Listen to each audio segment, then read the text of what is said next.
Okay, good morning, good afternoon, ladies and gentlemen. Welcome to today's edition of World Youth Skill Day. We are very honored to have you with us here today, and we're going to have a session that is going to be very invigorating for you. So World Youth Skill Day was a day that was designated by the United Nations, and it's a day that is celebrated to empower young girls, to empower young boys to become the best they can be. This is about giving them skills that are needed for today's world. So we're going to have a session today that is going to be 2.5 hours, and we're going to welcome you to be able to come along with us as we celebrate this day. And also we're going to pose questions as we go along to allow you to be able to participate and tell us what you think about this day. So I'm going to allow you to work with us. And the first thing I want to do is to give the general information. So first thing you need to know is that we're going to record this session. And that means, since we're recording, it means that you should be able to have consent. If not, you should be able to log out. At the end of the day, we are going to have this on YouTube. And we also welcome you to go on YouTube and also contribute to what we're going to be discussing today. To get us started, I'd like us to just understand why Youth Skill Day is important. If you ask yourself, why is skills important in this evolving world? The first thing that comes to mind is that we have technological changes that are happening. We have issues when it comes to sustainability. And now more than ever, we need to have skills. Skills are important because they open doors for opportunities. Skills are important because they empower you to become a better person. And importantly, they transform lives. So today, we welcome you to join us to be part of this global movement where we encourage young people to build skills. We encourage young people to take up the opportunities that are given to them, and we encourage young people to continue with the resistance that they had, the resilience that they've had, and to continue to partake skill development as part of their journeys. Without further ado, I'd like to welcome UNESCO-UNEVOC's Head of Office to give us the opening remarks. The floor is yours, Friedrich. Thank you, Priscilla. Hello and welcome to this World Youth Skills Day event, which has been jointly organized by UNESCO-UNEVOC and WorldSkills International. Today's event focuses on empowering youth for a sustainable future, and it is one of many global celebrations taking place to mark World Youth Skills Day. These activities all help to raise awareness of the positive impact of skills development on young people and highlight the immense potential and capabilities of the young minds that will shape our future. As you will hear from our youth focus group, skills can unlock opportunities, break barriers, and transform lives. Young people with the right combination of knowledge and skills can drive economic growth, reduce poverty, promote social cohesion, and contribute to the achievement of the Sustainable Development Goals. At the same time, we cannot overlook the challenges that youth are facing in acquiring and sharpening these much-needed skills. Access to quality education and training remains a significant barrier for many. Gender inequalities persist, especially in certain fields where young women are less likely to participate and succeed. Lack of infrastructure, limited resources, and outdated curricula further exacerbate the divide between skills demanded by employers and those provided by educational institutions. Globally, more than 1 in 5 young people are not in education, employment, or training. Young people in the labor force are 3 times as likely as adults to be unemployed. Because of this, we must equip youth with the relevant skills to adapt, innovate, and succeed. In the Youth Declaration presented during the United Nations Transforming Education Summit in 2022, young people called upon decision makers to invest in future-proof skills development, technical and vocational training, apprenticeships, and other relevant opportunities to ensure access to decent jobs for youth, especially members from vulnerable and marginalized communities. UNESCO's new strategy for TVET responds to this call by emphasizing the development of skills for individuals to learn, work, and live, and to become champions for justice in their communities. To achieve this, we must foster an environment that encourages lifelong learning, creativity, and entrepreneurship.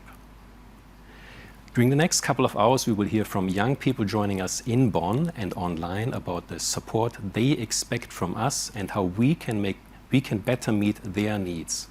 In addition, almost 4,000 young people from more than 90 countries shared their concerns, aspirations, and priorities for skills development as part of our World Youth Skills Day survey.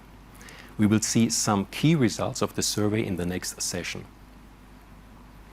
We will also have an opportunity to learn from those who are championing youth skills and teacher training initiatives in ministries, TVET institutions, private sector companies, development organizations, and employers associations. We look forward to a collaborative exchange and to strengthening our commitment to invest in youth, nurture their talents, and create a future where they can thrive. Before I conclude, I would like to thank WorldSkills International for collaborating on this event and WorldSkills Germany, the German Federal Ministry for Economic Cooperation and Development, and the Deutsche Gesellschaft für internationale Zusammenarbeit for their support. Finally, to all the young people who are joining us, happy World Youth Skills Day. And I have the pleasure to introduce Laurence Gates, Board Member for Strategic Development at WorldSkills International. Laurence, thank you for joining us today. Thank you very much, Friedrich, and happy World Youth Skills Day to you all. Thank you for inviting me to help open this important event alongside friends and colleagues from UNESCO-UNEVOC, WorldSkills Germany, the German Federal Ministry of Economic Cooperation and Development, and the German Corporation for International Cooperation. I'm very happy to be here amongst so many incredibly skilled young people. And in a moment, we will hear from you as you put forward your priorities and share your insights. Each of you has so much to contribute to the conversation.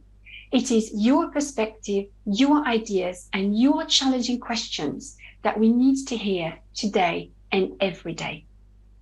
I know I speak for all the organizations present here today when I say that developing skills in youth is essential to solving the many challenges facing our world. We are all committed to helping you develop the skills you need for tomorrow, because our world is becoming more turbulent and uncertain. Governments and industries are not responding quickly or effectively enough to prevent the climate breakdown. Young people do not have equal access to education because of their economic, social, geographical, or cultural circumstances. And as Friedrich said, while skills have no gender, there is still an undeniable gender gap in vocational education and training. So events like this today bring educators, industries, and policymakers together.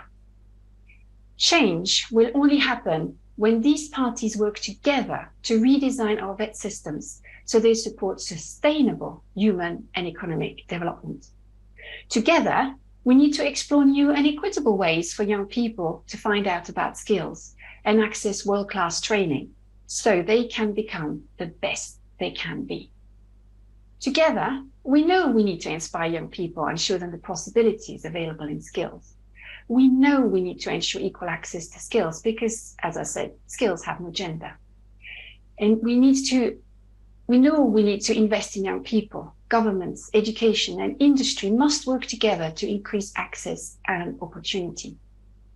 WorldSkills initiatives like our Capacity Building Center, social entrepreneur programs, competitions, and try-skill initiatives around the world, with a particular focus now on skills development in Africa, in partnership with the African Union, are all part of the solution to putting skills development on center stage.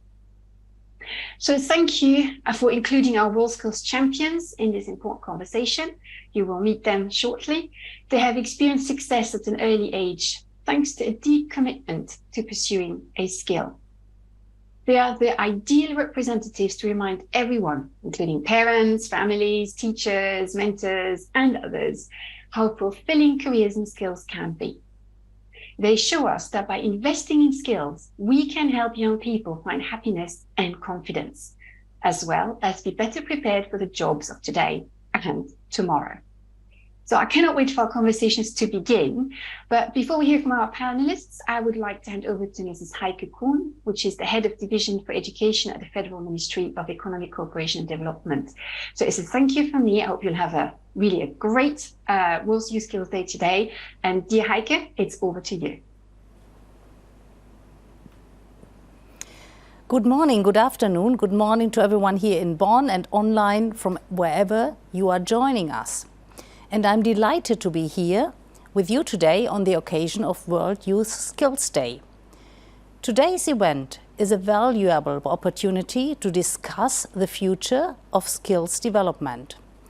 On behalf of the German Federal Ministry for Economic and Cooperation and Development, I would like to thank UNESCO-UNEVOC and WorldSkills Germany for organizing this exchange. And for me, it is as important to exchange among experts as it is to give young people an opportunity to raise their voice and become active agents of change. We are all aware that we live in challenging times.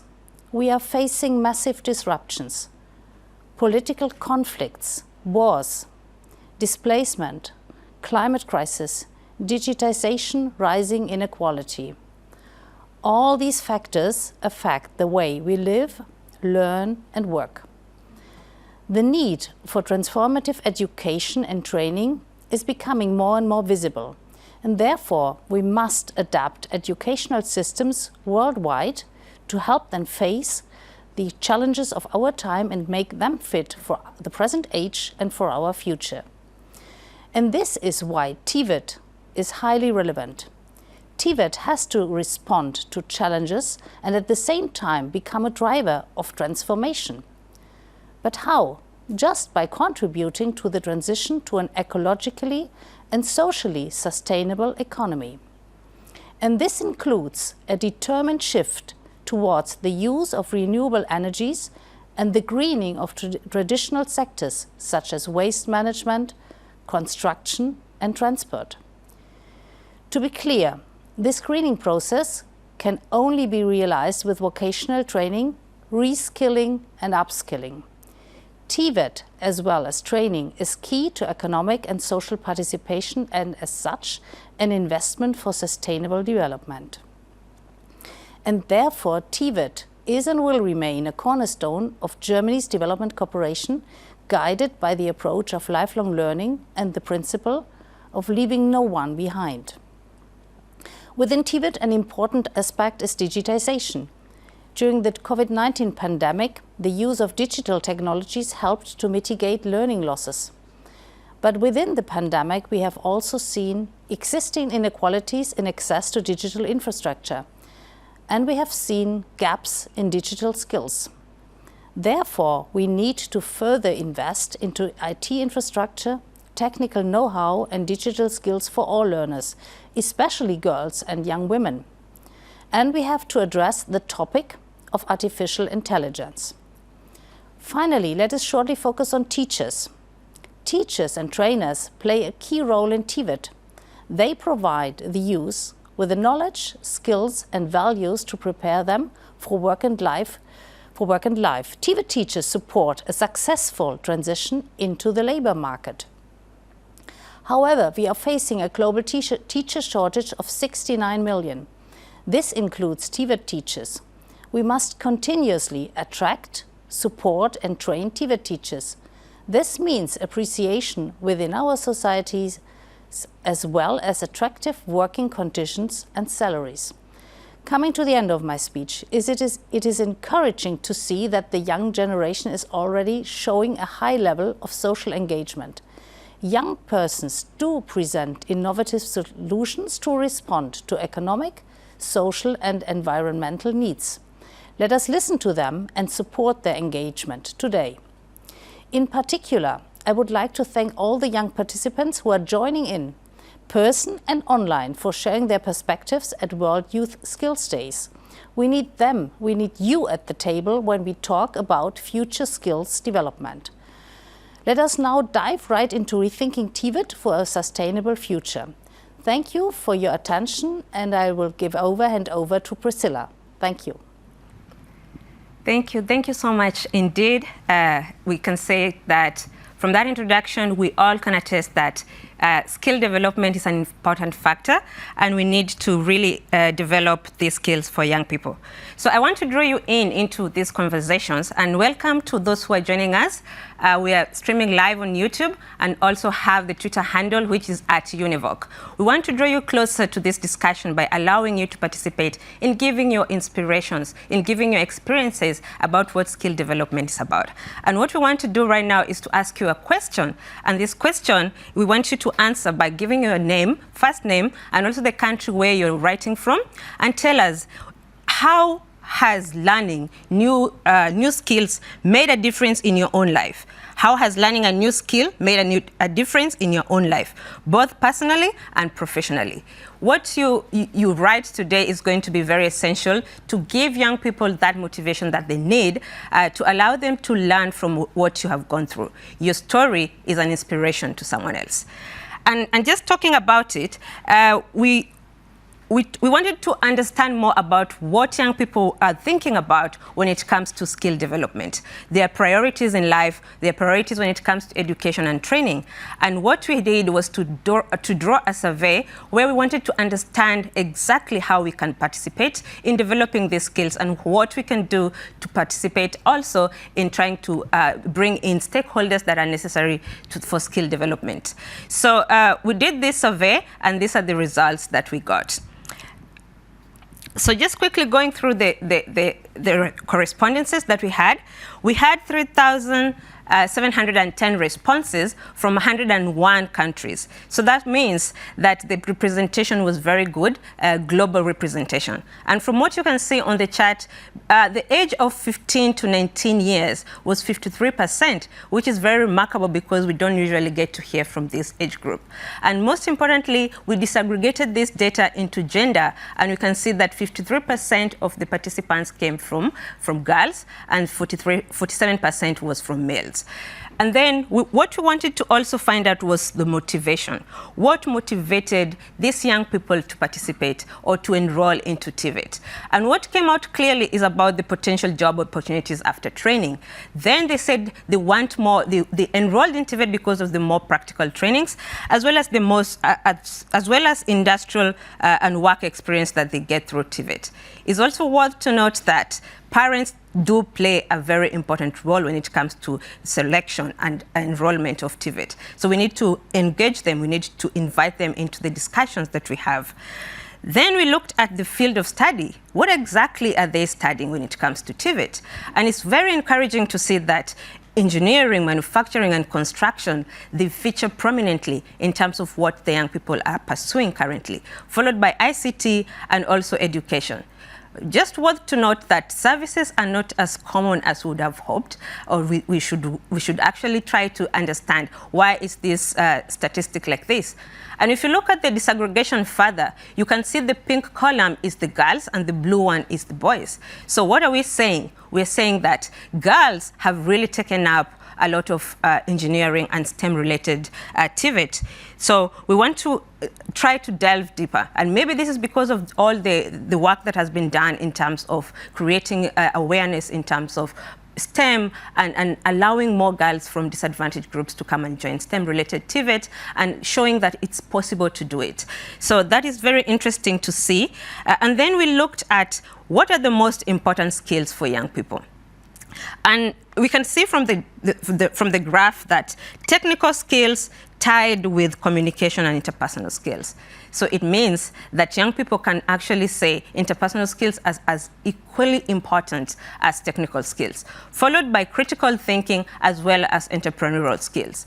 What is not so common is about media and information literacy, and I think this is because they're already very proficient and savvy in this area. So if you look at the preferred career paths upon graduating, many of these young participants say that they want to pursue higher education. So it's quite interesting to see that pursuing higher education is more important than even traveling abroad, than even getting more money, than even trying to start entrepreneurship. So pursuing higher education was number one when it came to the preferred career paths upon graduating, followed by entrepreneurship, and then they wanted to seek formal employment, and some of them wanted to travel abroad, which is very interesting to have and to understand. So when you think about youth aspirations, what are the young people thinking about? What are they aspiring for? And what came out clearly was that they aspire for having a good work-life balance. This was very eye-opening because it has not happened before. Most of them said that reaching the high level of education follows next, and it's not as important as getting high income.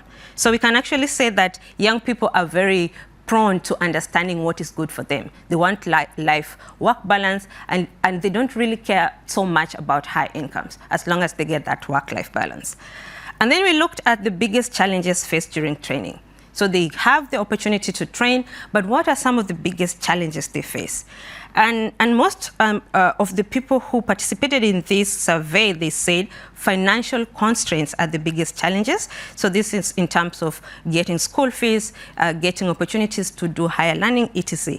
Then they looked at the difficulty in understanding the training materials and concepts. So this creates a new question. How do we ensure that we create content that is TVET ready and it's very easy to understand for the young people who are participating in this skill development? And then they talked about inadequate training equipment. So someone actually mentioned that you can go to a lab and you not find enough information. So these are some of the things that we need to work together with stakeholders as the TVET fraternity and really come up with solutions. Then we were very curious about the personal issues and the societal issues that they face. And it's quite interesting to see that when it comes to personal issues, family and relationship issues, they are the most things that really concern young people. So one thing we want to know is how can we help them to navigate these family issues that they have? Then they were really concerned, really anxious to know that they have the support for personal growth and self-development. And mental health and well-being is also a very important factor, followed by self-confidence and self-esteem. When we ask them about societal issues that they are concerned about, the biggest chance is that they are so worried about the high cost of living, and it keeps rising. This is one of the concerns that young people have, followed by continuing the lifelong learning opportunities. They want to be able to work and continue to learn as they continue with their lives. They're also concerned about environmental sustainability and climate change, as well as the crime and safety concerns. So the topic of the hour is about AI, and we wanted to know about the AI usage. Currently, young people have been known, especially the Gen Z, have been known to be very tech savvy. And when we looked at the questions that we asked them, how many of you have had the opportunity to use AI? Yes, we said only 28% of them have actually used AI. So 72% are still yet to use AI in their day-to-day. And when you ask them how they use this AI, it was quite interesting to see some of those things, which I'm going to read later. But in terms of platforms that they use, ChatGPT was the common platform that they use, but they also use others like Midjourney. They also use Bing Chat, the Google Assist, and also Charactera. And disaggregating data further, from among the 28% who are using AI, we see that more boys are using AI than girls. And why? What are they exactly doing? What are they exactly doing when they go into the AI? So they do so many things, like getting homework done, checking grammar, revision purpose, simulation exercises, and brainstorming, understanding the course materials. But what came out prominently is that they use AI for research and assignments. And what they said mostly is that they use AI to get a better understanding. So understanding was the key thing that you need to think about. And then quickly, we just looked at areas in TVET where they want to see changes. What areas in TVET do young people really want to see changes? And most of them are saying they want to see more role models and mentors. They want to have mental health support and for the students, and also learning meaningful content. Most of them also said that they want more exposure in the use of equipment and tools, and they also want to increase practical skills. Some of them also alluded to they wanted to see adequate training materials, and also they want to use AI as a study partner. And it was quite interesting to see that most importantly, what they also want is that you trainers, you stakeholders, to better understand and be patient with them. They have different learning journeys, and they want you to be patient as they continue to learn. So this is quite interesting, and this is where we ended our survey. And I don't know what really captures your attention when it comes to this survey. What have you really captured? Anything surprising, anything interesting, anything that resonates with you? We advise you to continue writing on the chat as we welcome other people to talk. So today we are very honored to have young people, young champions of the world who have come to our studio here in Bonn, and they're going to really explain further about this survey and what really are their perspectives when it comes to life, work, and education. And allow me to introduce Stephanie, who is going to come in and introduce the young people who are our champions for today from WorldSkills. You're welcome. Thank you, Priscilla. Good morning, everyone. Good day. For me, the international WorldSkills community and the skills competitions embody tolerance and diversity, hope and motivation, excellence and youth empowerment. As part of the WorldSkills network, and Germany is part for 70 years now, WorldSkills Germany is particularly concerned with giving young people a voice, especially with regard to the numerous challenges that young people face when entering the labor market. It is important not only to talk about them, but with them. This is the only way we can understand young people's wishes, hopes, and fears, and take those into account in decision-making processes. That's why I'm pleased that we at WorldSkills Germany were able to play a key role in shaping the first part of today's event. For the following youth focus group, we have invited young skilled workers from different cultural and educational backgrounds to present their perspectives related to work, life, and education, and their priorities and expectations for the future of skills development. Let me introduce to you Mr. Bari Mamadou from Guinea. He's a gastronomy apprentice as a chef in Bonn, Germany. Ms. Maike Füller from Gelnhausen, Germany. She's a glazier apprentice and member of the German national team in glass construction technology. Mr. Ashwata Narayana from India. He's a WorldSkills champion 2019 in water technology, currently is a master's student of water resources engineering and management in Stuttgart. Mr. Roman Steinhardt from Bonn, Germany. He's a EuroSkills champion 2021 and a WorldSkills champion 2022 in IT network systems administration, currently working as a DevOps engineer. Mr. Florian Zimmer from Bonn, Germany. He will be competing at EuroSkills 2023 in ICT specialists and is currently working as a junior operations professional. And now it is a pleasure for me to give back the floor to Priscilla. Thank you so much, Stephanie, for that introduction and the good work that WorldSkills is doing and for bringing the young people to the studio today. So for those who are joining us, please remember that we asked the question that how has learning new skills made a difference in your life, both personally and professionally? Please feel free to write your answers on the chat function, which is below you, the screen that you're watching from. And also on YouTube, you can write your answers. We're going to read some of these answers so that we can inspire young people who are yet to join, the young people who want some inspiration on what skill development does. So young people, young champions, how are we feeling? I'm feeling good. Yeah? Yeah. First time to come to this office, UNESCO-UNEVOC, right? Yes. Yeah, for me, yeah. Everyone, yeah? You're very welcome. And thank you so much for those who participated in giving us their insights on the survey, 3,700 of you. Thank you so much for allowing us to really understand what is going on and the status of young people. So it's quite interesting to see what young people say when it comes to why they chose TVET. And what captures my mind is basically they talk about the ability to have jobs after work. They talk about how it's hands-on and how they can actually get apprenticeship in the industries as some of the most important things that they want. So just to hear further from you, maybe Maike, you can tell us, What exactly motivated you to join TVET?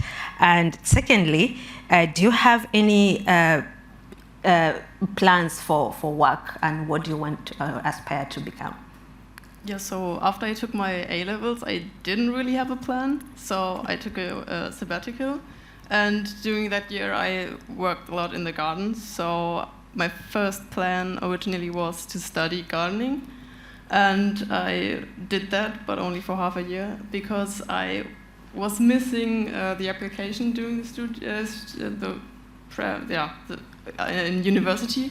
And I'm more of a type learning by doing. And since I was missing that, and I was always having fun working and doing things and building things and crafting things, that's why I took the opportunity after dropping out of university I wanted to do an apprenticeship in crafts. I originally wanted to do a carpenter, but I didn't get one. Maybe it was because I was too late with my application, or I was a girl. I don't know. It's just, I'm just, genau. And then one carpenter recommended a glazier, which was near where I live, and I made a 2 weeks internship, and I'm really happy because I had so much fun. And 1 year now, I'm doing the apprentice, and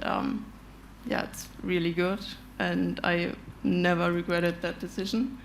And after I'm finished, which will be in 1 year, I see 4 options for myself. I could either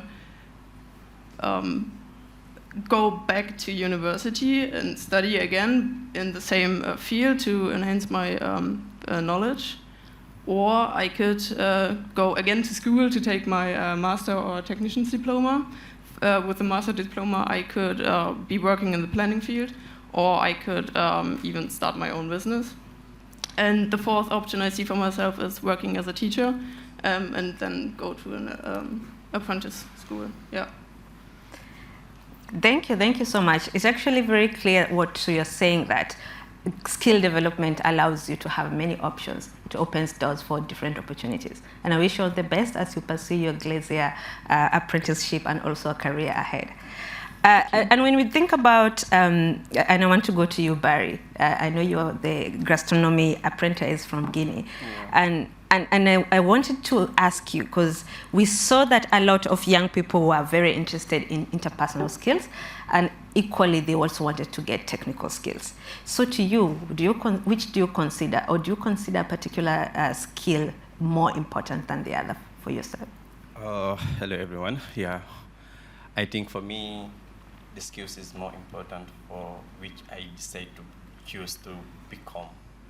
So for me, the skills are much important for me as a young student, which I'm not yet graduated from the university, which I'm just done with my high school, and now I'm preparing for my practicum, which I have. Sorry. Which I have coming up on the 1st of August. So in Guinea, I have a little experience of being a chef in the kitchen. So for me, being here is more interesting for me, because I'm here to learn more skills, like to get more knowledge from which I stopped back then. So for me, it's really important for me being here for getting a new skills and new knowledge. So you're basically telling us that getting that technical hands-on skill is most important for you. Of course, definitely for me is the most important for me to get. So yeah, and just to follow up on that, I know young people are facing so many challenges. We have seen some of them talking about financial constraint as a challenge. Understanding of concept has also come up as a challenge. So do you have any challenges that you face when you're getting this gastronomy skills? Of course, yeah. I'm having some little challenges, which is my communication. Because like when I go out, I have to make a lot of communication with people, which I'm a little bit shy person to make a communication with people. So for me, the communication and the pressure also go with it, because working in the kitchen gives you a lot of pressure. Like for me, being in the kitchen for the first time, like I got a lot of pressure which I can't control. But by now, which I've been in a year practicing and 2 years practicing with a good restaurant in my hometown, so now I can feel the pressure is a little bit good for me, but the communication is still giving me a little bit problem, which I need to work on more. Okay. That is good to know, because that was one of the skills that was pointed out as the most important skill. Yeah. Interpersonal skills, communication, and ability to harness that and to hone that is very important for skill development. And now I just want to look at you, Roman. I know you have a very impressive CV when it comes to your ability to do networking system administration, and you also participated in the WorldSkills Champion 2021. So just to follow up on what Barry has said, there are so many challenges. Is there a solution where you see that can be done? Or in other words, I can ask, so what changes would you hope to see in TVET that will really emphasize or enhance your skill development? So in Germany, we have a pretty cool system where like companies and schools go hand in hand and provide apprenticeships to young people. Yeah, and what I've seen back in the school when I did that apprenticeship was that some lessons don't really reach all students. I mean, I kind of understand that. You have many young people they are young, but they have a different history, they have a different level of knowledge, and you have to reach all of them. But sometimes the teachers appear to lose them. And I don't know if that solves the problem, but I would like to see that those lessons or those classes get more individualized or diversified to reach all students, and that everyone gets what he needs. Absolutely. I think inclusion is one of the things that we really need to emphasize. And it means learners have different learning journeys, they have different needs, and we as teachers and trainers, we need to create intentional ways in which we can incorporate learners' abilities and also participate in making, leaving no one behind. That's basically what you're saying. And just to really add on to that, and maybe just to follow up on that question to you, Roman, so what advice would you give a trainer on what they can do to really emphasize and to break that gap that is existing, especially in bearing in mind that a lot of trainers are millennials and a lot of trainees, yourself included, is a Gen Z. Is there a thing that you can tell a trainer, if you do this, this is going to reach me, I'm going to facilitate my understanding better? I think it couples kind of like with what I said earlier, that training should be more individualized, that trainers should talk with their students and get in communication with them and understand what they need and be in communication with them so that they can adjust what they teach in lessons or what they need. For example, another thing is that apprenticeships are usually very generic, while companies' business purposes are usually very specific. And if the teachers are in touch with the students and understand what they're maybe also doing in the company, they can adjust the lessons and try to teach them in things that they don't get in touch that much in the company, for example. And I think that's a very important part, that teachers communicate with the students and adjust their lessons based on that, yeah. Absolutely. Individualized training plans. I hope teachers who are here are taking notes of what young people really expect and what they want and what their aspirations are. And just going back to you, Mike, because we talked about your career in Glacier. Do you think there's any role that the government can play in ensuring that you actually get better outcomes when it comes to transition to work, when it comes to your training at the moment? Yeah, definitely. I often experience that a lot of people don't really know what I do when I say I work as a glazier. And that's because I think there's a lack of attention and a well standing for the work of a glazier or work or craft works as in general. And I think that the government should go to the schools and in secondary schools and tell them what the information they want and they need about TVETs. Because if I knew what I had a range of possibilities, maybe I could make an easier decision of what I wanted to do after school.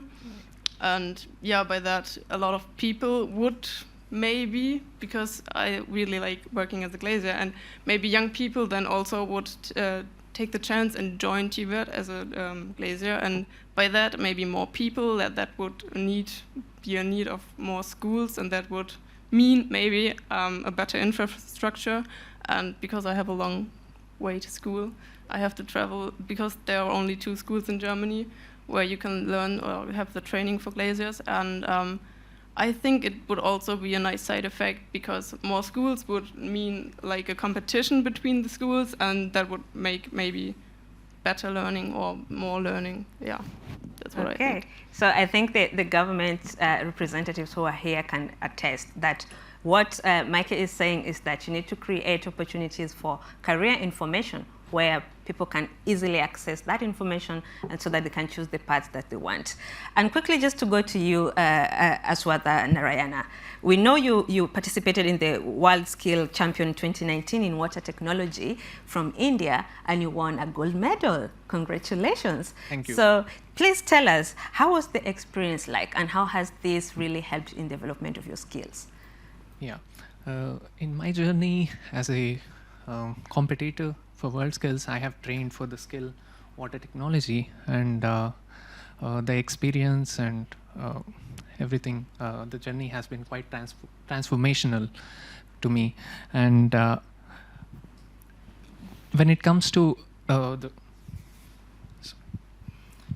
when it comes to my experience as an engineering graduate, I saw that most often the knowledge is limited to the theoretical aspects, and in the real world, it lacks, the practical approach towards the implementation of the knowledge.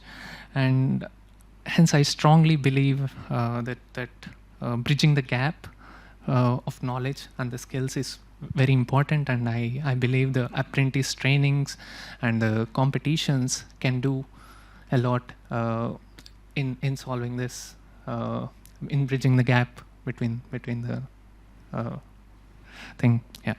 Okay, yeah, so he's saying that competitions allows you to weigh yourself, weigh your skills and measure your muscle, and this allows you to really develop your skills and to push yourself further. So just to follow up on that, because you worked on water technology, and right now we're talking about sustainability and the issues, big concerns about climate change and such things that are really affecting us in terms of global warming, etc.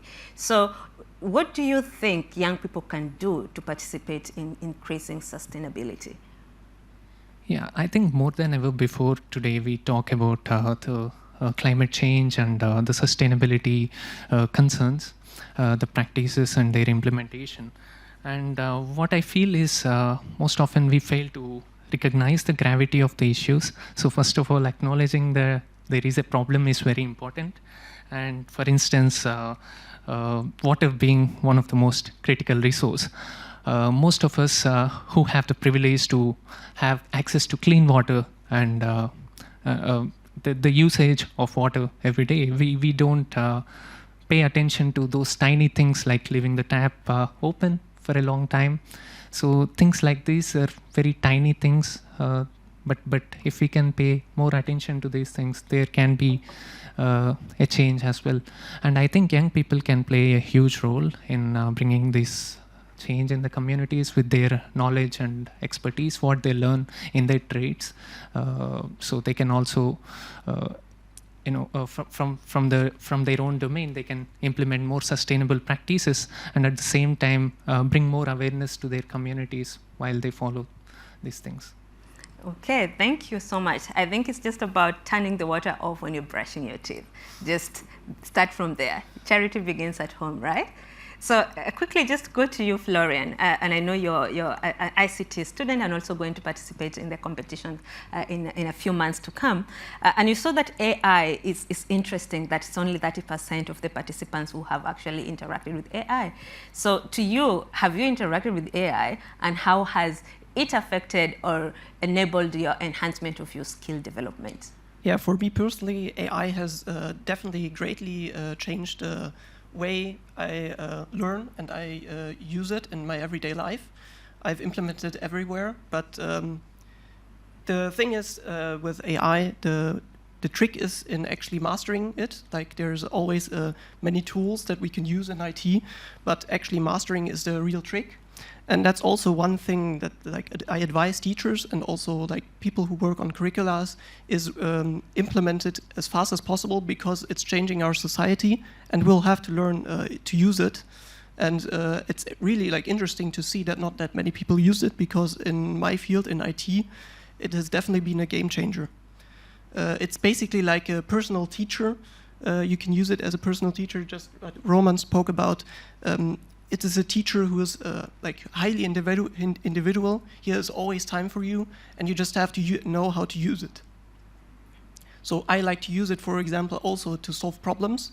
It has greatly changed how I use it or how I solve problems in everyday work, where I just tell it basically my problem in natural language, be it coding or just a problem in general, and it most of the time works. It might, like, especially for coding, throw me a curveball now and then, but most of the time it gets the job done, and then it's mostly just a small oversight that I have to debug myself. So the thing is, it doesn't replace us skilled workers, but it helps us a lot in efficiently working.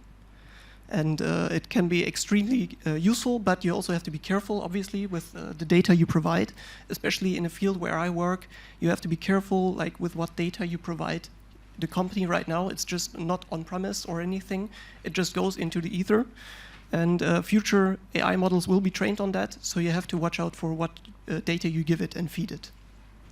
Okay, that's very impressive. I like how you articulate and you understand how AI, maybe we need to consult you, because this is a big problem globally, and we need to understand how we can really incorporate. And I like that you say that AI is here to stay and we need to embrace it.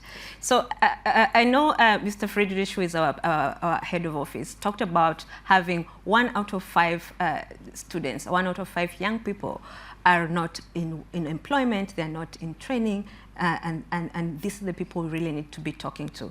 And some of them are also in training, but they are thinking of, they have challenges, and something is happening. So you as a trainee who has really developed their skills and have benefited from skill development, do you have any advice to young people who are pursuing their paths towards skill development? Yes, definitely. Like, I would say the most important thing in life is following your passions, be it in work, be it in hobbies. If you find what resonates with you personally, it will be far easier for you to be successful and to work on your skills. Like, every skill you work on, be it like something you like, be it something you not like, it involves hardships. And hardships can be best overcome if you love your work. And that definitely helps with that. So definitely work with something that you love. So don't just do something that because it's lucrative or because people expect it from you. Do something because it helps you, because it's interesting for you and it resonates with you. Like, it needs to be important for yourself, otherwise you won't be successful. And one more. Yeah, you should be also open to new ideas. Like, that's also a very important thing. Be open-minded, embrace the changes that technology brings, and open to new ideas, new experiences, and like dare to ask questions that no one has asked yet. Remember, we are like shaping the future of our planet together. So our ability to adapt, innovate, and will be the key to our future success. Absolutely. I cannot even add anything to that. I hope you're taking notes, because this is it's a learning lesson for all of us. We're getting schooled by the young people here, and thank you so much for participating in this. We appreciate your perspectives.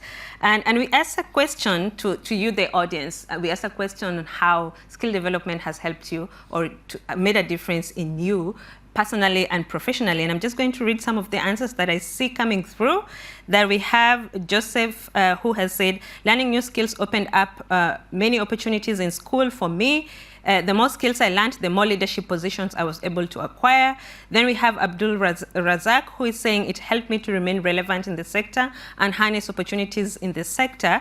Then we have someone from Maimal, who is saying that learning new skills is an essential part of our lives, as learning has never ended. It's a never-ending process. It's necessary not to stop learning for any reason.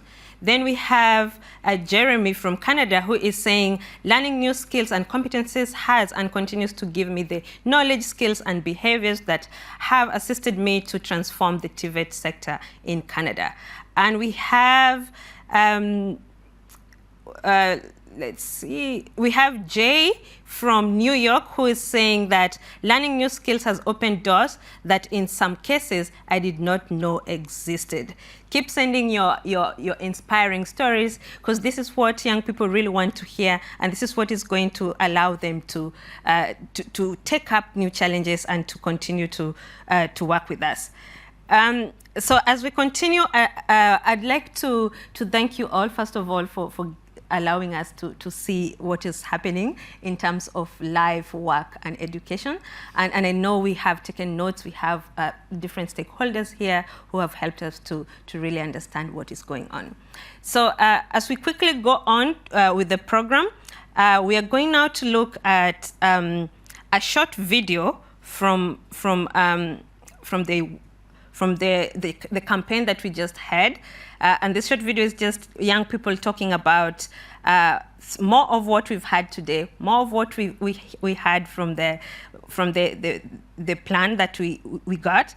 And this video is going to be an opportunity for you to tell us more, to interact with people, to ask questions as we continue with the program ahead. Enjoy the video.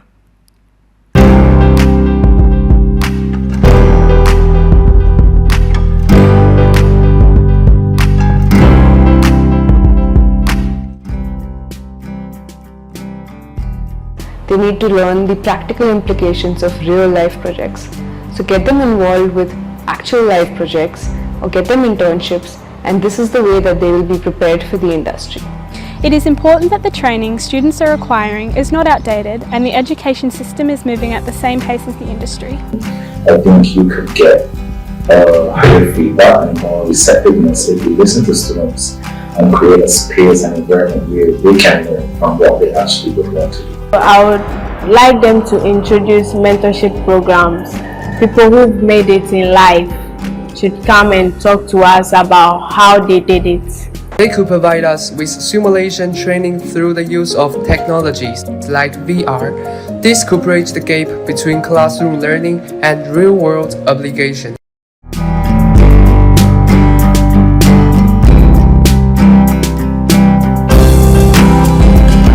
The decision makers can contribute by supporting youth employment, skill development, reducing the youth unemployment rates, and create a more inclusive society.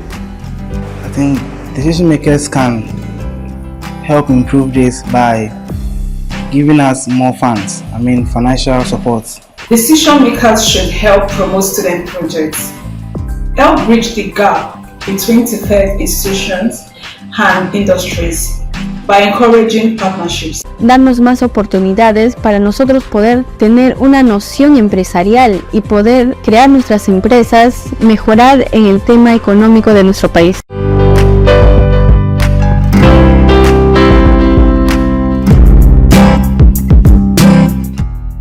To those who are thinking of signing up, please do so, because this can be an experience of a lifetime for you to be able to get your dream job. I want to say to you, where there is a skill, there is always a way. Enroll at a TVET college where you will learn a skill and that skill will change your world. I always say, when you have a skill, you will never go hungry. My message to young people is to always follow your passion.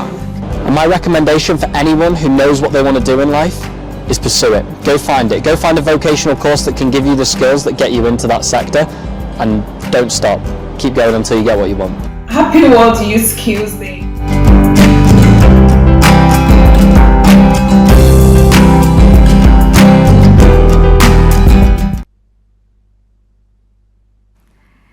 Yes, happy World Youth Skill Days to all of you, and thank you for participating today in commemorating this special day.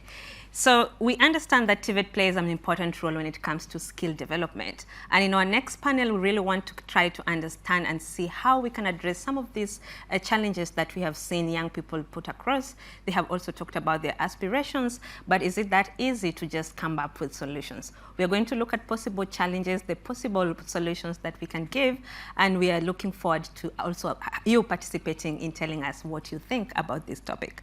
So when you think about the TVET ecosystem, it's composed of different kinds of stakeholders. We have the international organizations, we have the government, we have trainers, we have the learners themselves, and we even have the community and parents that play into this ecosystem.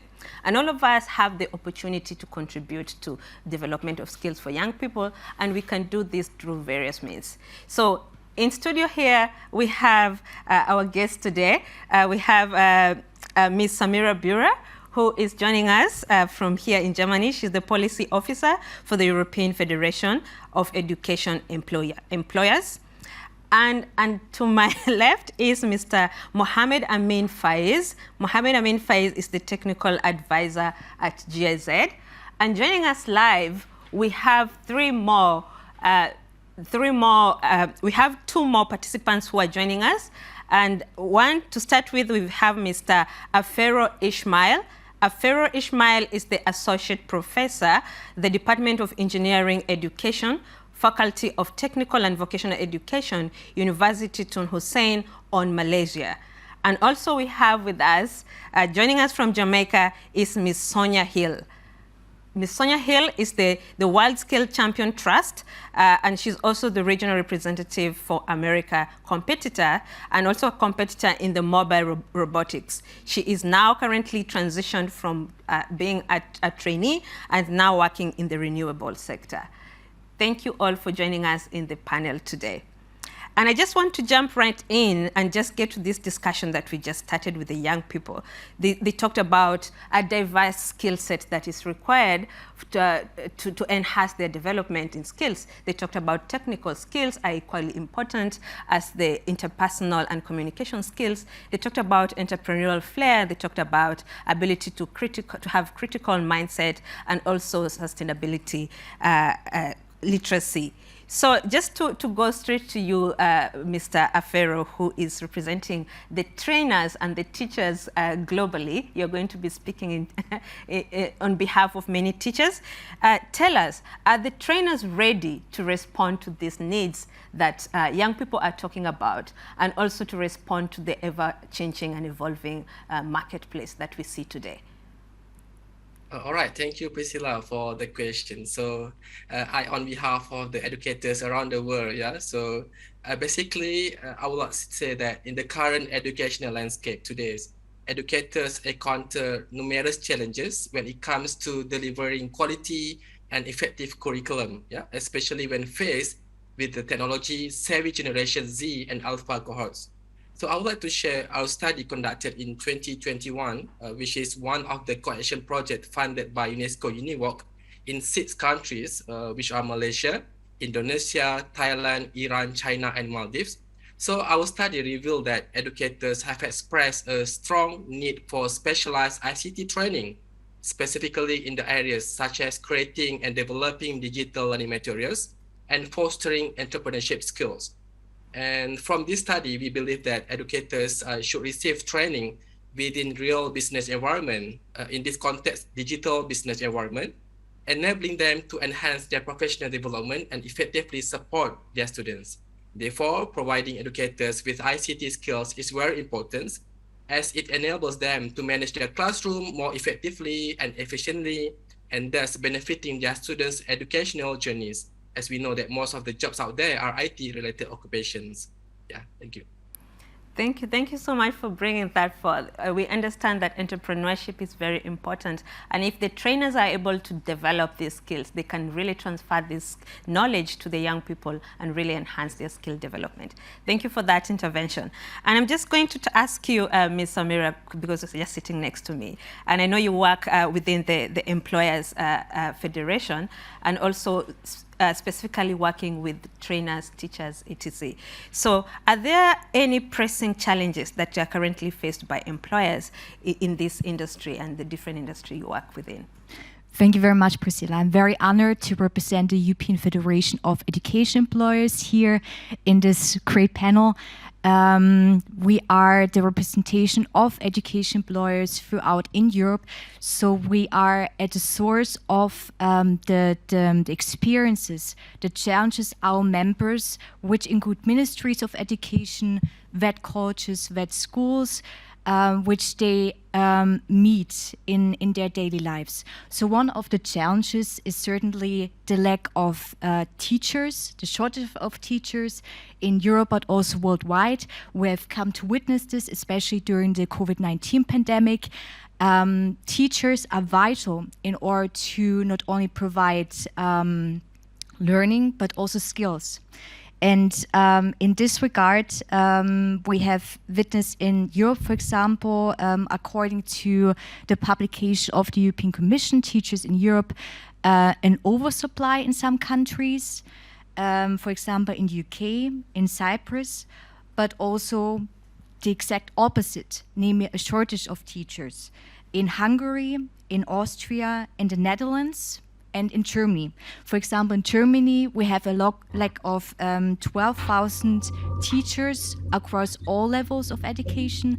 Some levels of education are more affected in this regard. For example, the primary education level. In 2035, it is estimated we have the double amount of teachers lacking. So this is a very threatening perspective. The second point is, of course, inclusion, which is a big topic we have been also working on, according to the policy of the European Commission, to leave no one behind in this regard. So it addresses the fact that we have an influx of migrants triggered by the refugee crisis in 2015. Where, for example, in 2015, we had 1.3 million people who applied asylum in the 28 member states, and also the war in Ukraine. So we have an influx of students, of teachers, and in this regard, the question also arises how to integrate them best into the education systems in order to benefit from their talents, from their ideas, from their visions. The second point with regards to inclusion is, of course, the social disadvantaged students, for example, students with disabilities. So the question is, of course, how to integrate them best into the learning systems. During the COVID-19 pandemic, we have, for example, seen that with e-learning, we have a rising opportunity in this regard. And also with the new approaches we have seen with the need-based holistic approaches, which we have been working on as well more and more. Okay, thank you so much. And I like that you mentioned about inclusion, because we already know that as much as we don't have enough trainers to really capture all the students that are coming up, we also have limited knowledge when it comes to inclusion, and I like that you already mentioned that. So I'd like to turn to you, Ms. Sonia, joining us from Jamaica and a recent graduate and now working.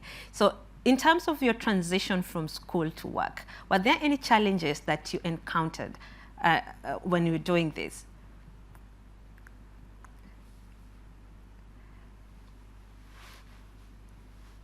Yes, there were challenges from the transition from school to work.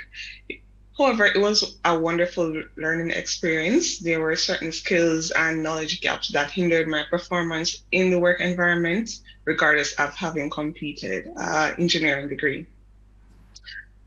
This is because my engineering degree program, they provided a solid theoretical foundation, and I did not really get exposure to practical experience and technologies used within the industry. This made it really challenging for me to quickly adapt to the work environment and effectively apply my knowledge. From my perspective, a more practical and industry-oriented approach during my studies would have better prepared me for the transition from school to work. I believe TVET institutions can bridge the gap between the training institutions and the industry to better support young people in this transition from school to work by regularly revising their syllabus and invest in modern tools and equipments that are in line with the demands of the labor market. And secondly, partner with organizations with the aim of granting students opportunities to gain practical training and internships. This would develop their knowledge and skills within their respective industries, allowing them to adapt more quickly to the demands of their profession as soon as they graduate school. Thank you so much for giving us that insight and what we need to do to support more young people, especially when they transition from school into the world of work. So there's still a lot to be done, and there's so much that needs to be done. And I want to turn to you, Mr. Mohammed Amin, working as an advisor for GIZ. And I know GIZ has been very particular about trying to connect this transition, trying to bring in the private sector into the narratives, and also trying to reduce that exposure or lack of machinery that is also a challenge for many people. So maybe you can tell us a bit about the projects you've been working within this space for cooperation training. Thank you, Priscilla. To put some context on our projects and experience, I'll start with a number. We have an annual rate of approximately 30% of TVET graduates in Morocco who are unemployed within a year after graduation. And if you take those who are employed, there is a huge proportion of them who are employed in low-skilled jobs compared to their field of training. But if you take into account those who pursued dual vocational training, the employment rate goes up to 90%. So this is due mainly to two factors. The first is that those who do dual TVET, they have at least 1 year experience, which is like a factor that changes a lot in the job market. And also, the companies where they do their trainings, generally they offer them job contracts even before they finish their training. So with our partner, the Moroccan Ministry of Economic Inclusion, Skills and Employment, we're trying now to increase the number of young students who are enrolling in dual TVET program, but also accompanying the private sector to develop trainings in the dual mode. And like the magic word here in our every action we take is the private sector engagement. And we work mainly on 3 levels. The first one is foresight, skills foresight. And it should be the private sector that should be able to tell the public institutions, public educational institutions, what are the professions needed, what are the future of skills. For example, they've put a lot of new topics on the table that were maybe under the radar of our public institutions, like green skills, or maybe digitalization, or even AI in the ICT sector. The second thing is, second lever is the management of schools through public and private partnerships.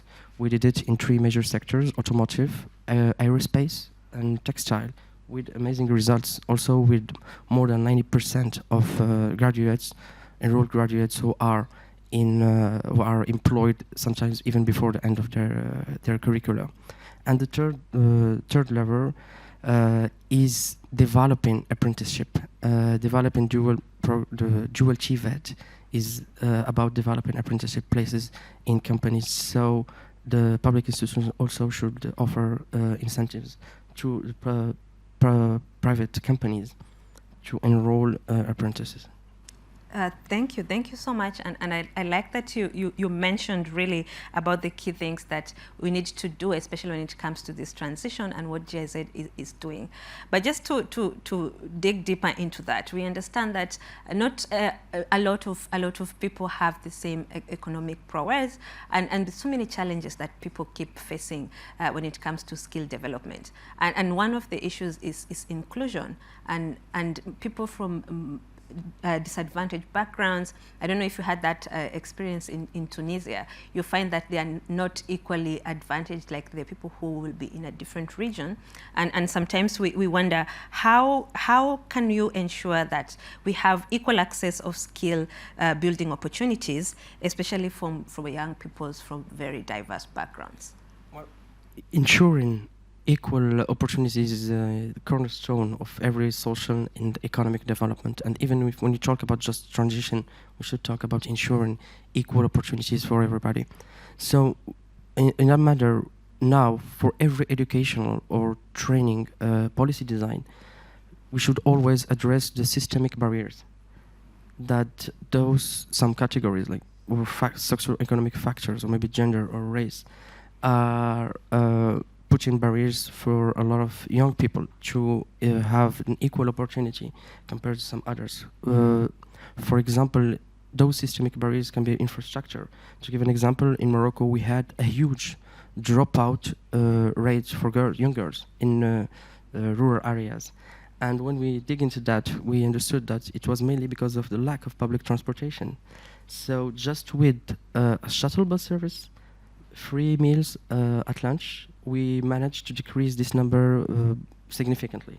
Another example for systemic barriers, and it's pretty interesting that it was in the survey, is image shaping.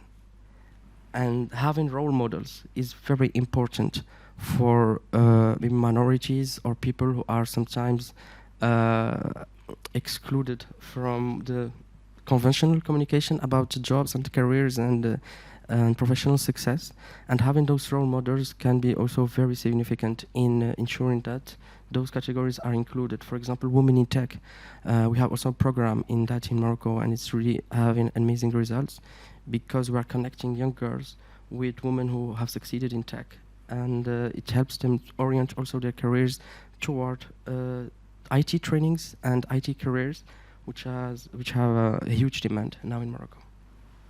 Okay, absolutely. Thank you for that, and really talking about the systemic barriers, because we don't say enough, and there's so many systemic barriers that young people will encounter that really will hinder their skill development. And it's upon us as the TVET fraternity to really look into how we can address these barriers. And I want to turn to you, Ms. Samira. We talk about sustainability. It has come out as one of the important topics of the day when it comes to corporate responsibility, when it comes to even young people. They were here talking about how they need to be more responsive when it comes to sustainability and also preserving the environment. So just to understand a little bit within your workspace, are there any projects that you're doing within this space of sustainability and anything to do with environmental friendly practices that you can really support trainers, especially within your space of work? Thank you very much. So our ambition as the European Federation of Education Employers is to improve the quality of management and teaching, because everything starts in this regard to have a school-based approach to include everyone. Speak again of the subject of inclusion.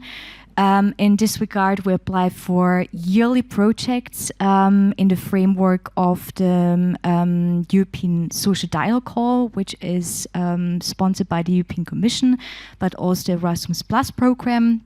And in this regard, we include burning topics such as inclusion, but also environmental sustainability, which is at the core of our thinking as well.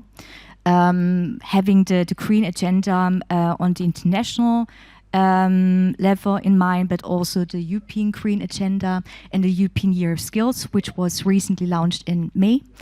So we have, for example, one project going on in green skills, which is titled European Social Partners in Education Promoting Environmental Sustainability in School Learning, Teaching and Management.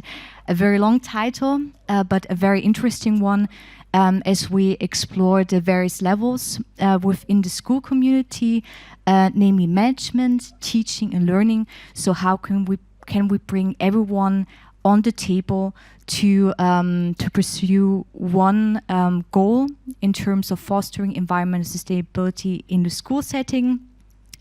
In this regard, we have launched several peer-learning activities, as we believe bringing people together is at the core. People are important. Innovation is important. Driving things forward is important in order to reach our goals, to collect best practices, to not only talk about policies, but also to focus on the question why, so that our members go back to the settings and say, that was a very nice idea. That's something we implement in our setting. That's something we can really challenge our setting with our policymakers and drive things forward. So, for example, with regards to this project on environmental sustainability, we have found out by gathering our members, but also international European stakeholders such as the European Commission, that, for example, there needs to be work done on continuous professional development, for example, fostering green skilling opportunities in induction programs by, for example, in the form of credit systems as an incentive for teachers to award a certificate in the end. With regards to the management level, was very interesting to see that there was a lot of the idea of transversal skills coming up, so the necessity to reform the curriculum in the sense that green skills should not only be thrown into the curriculum as an add-on for teachers, for school leaders, at all levels of education, but to really integrate the green skilling into the teaching program, together with students in a need-based, holistic, transversal approach, to form awareness, to form consciousness of the green transition as soon as possible, as everything starts with attitudes, awareness, together with the students. Absolutely. Everything starts with the dialogue. It's about building awareness. And I really want to hear from you, Ms. Sonia, because you recently graduated and now you're working within the renewable energy sector. Coming now from school and now being on the other side of the spectrum, are there some ways in which you can advise young people or education programs to really think about when it comes to training sustainability and green programs within schools? Definitely. There is always room for improvement. And I believe training institutions should emphasize sustainable methods and practices within their own operations, which would include like waste management strategies, conserving energy and water, and adopting eco-friendly technologies such as technologies powered by renewable energy. And by doing so, TVET institutions act as a role model for students and business, emphasizing the importance of sustainability within the industry and equipping future professionals with the knowledge and motivation to make impact on the environment. Okay, thank you so much. And I just want now to go to Mr. Avero. And I know you mentioned earlier about digital skills, and we have seen that digital skills have become very important, especially in this evolving world. Technology has disrupted a lot in terms of how we operate today, and even how training is being done in schools. So I just want to hear your weighing into this discussion. How do you think the training programs can better incorporate digital literacy and pedagogy aspect of it to enhance skill development in response to the job market? Yeah, I would say that incorporating digital literacy and data analysis into existing training programs can indeed be challenging. Yeah, to effectively integrate these elements, it may be necessary just like to introduce new and specific training programs that focus on digital components. So these programs should be designed to provide students with the necessary skills and competencies in the digital era. However, updating conventional training programs is essential to ensure the infusion of digital elements. One practical approach is to develop assessment and assignments that evaluate students' digital competence. By incorporating this assessment into the training process, educators can measure students' proficiency in utilizing digital tools and technology. This approach also encourages educators to enhance their digital skills and adapt to the changing education landscape. So in my opinion, to support this process, it is crucial to pair conventional training programs with competent teachers who have expertise in the digital domain. These teachers can serve as mentors and provide guidance to their peers in the context of pedagogy and helping them develop the necessary digital skills and practice. Furthermore, by updating training programs and introducing digital focus components when talking about the educators' digital competence, they can enhance their digital literacy, enabling them to effectively incorporate digital tools and data analysis into their teaching practices. This in turn will equip them to better meet the demands, the needs, challenges of the digital era in education. Yeah, Priscilla. Okay, and just to follow up on that, do you think teachers and trainers should really use AI to do their training, as young people have said that they also want AI to be a partner in education? What is your suggestion on that topic? Yeah, this is quite a critical issue actually, even in my institutions, that now students tend to use AI in, I would say, like developing or doing the assignments and tasks given to them.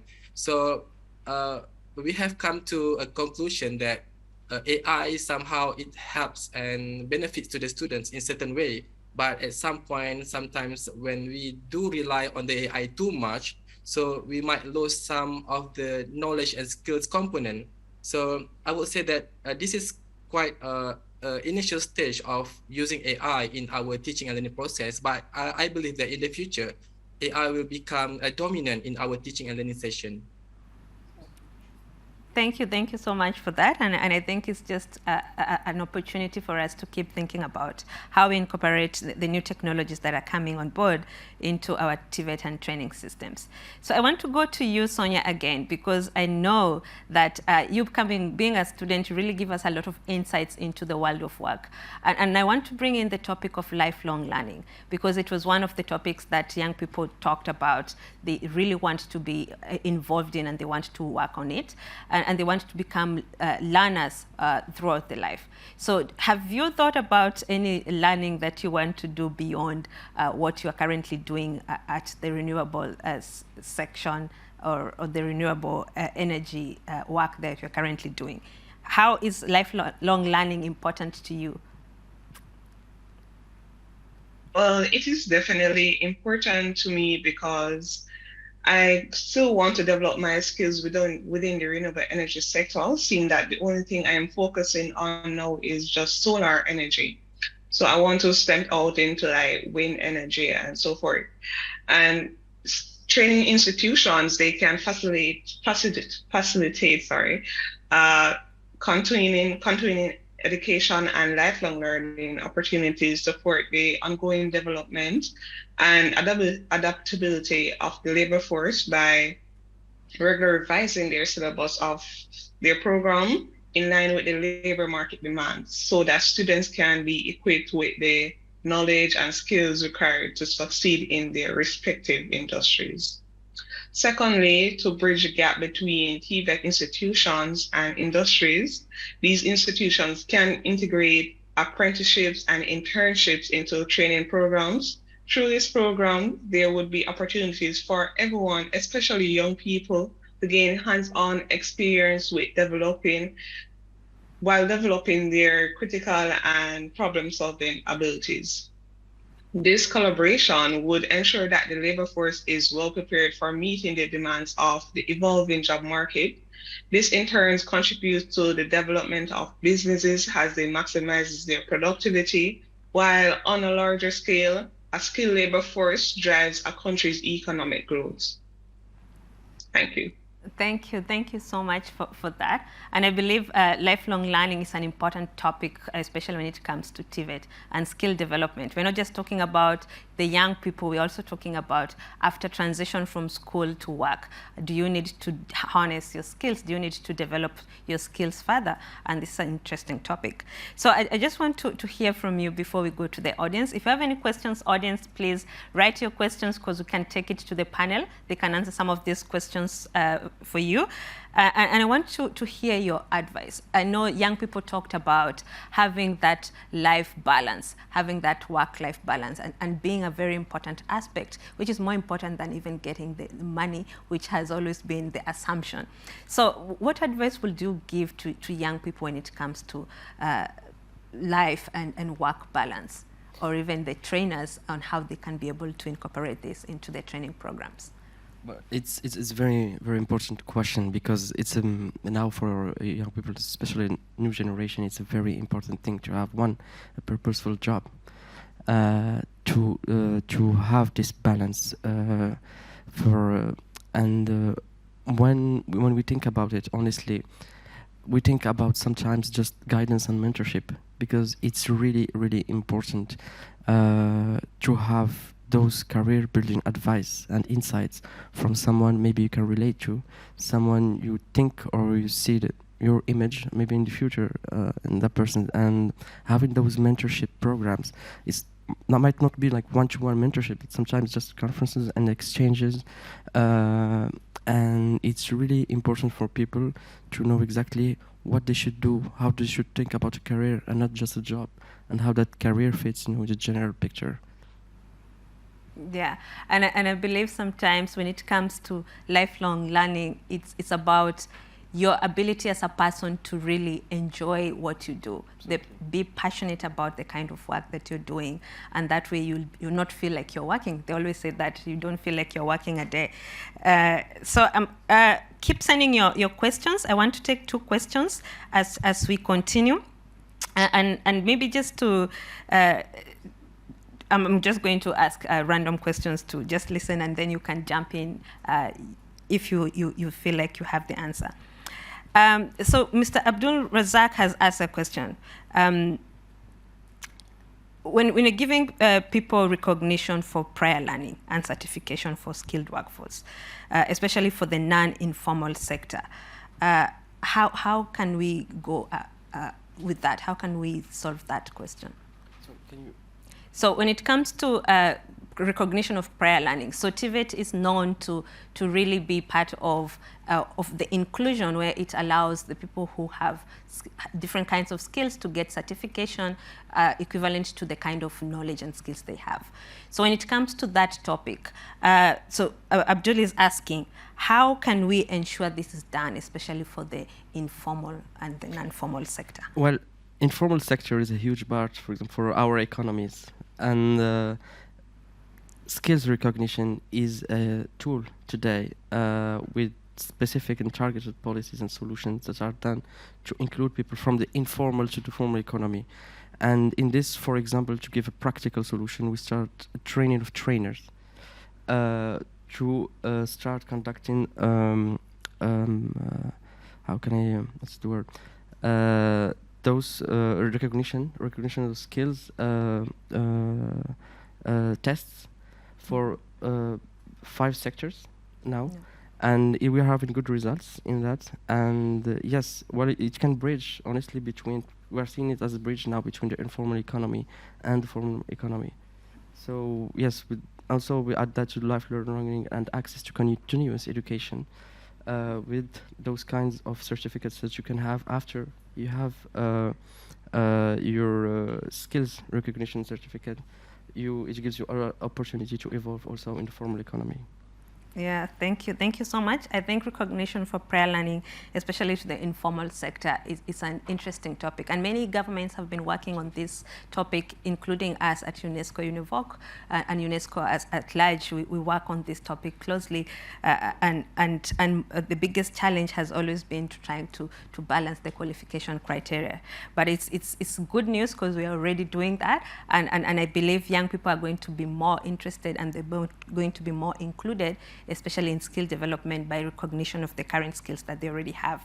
So I just want to turn to you because I see a question that is close to you, which is inclusion. And I see Afe Karori has asked a question. How do you ensure effective inclusion though? Because it seems to be easier said than done. Indeed. So that's if we had the master answer to this question, there would be indeed of the best outcome. However, maybe it's not. It's good. We do not have the question yet, so we dig a little bit deeper into this. Because when we talk about efficiency is a very general term, which also is close to investment, which is very important, but also with regards to it's like it is with learning. It is a lifetime journey to explore together with various stakeholders.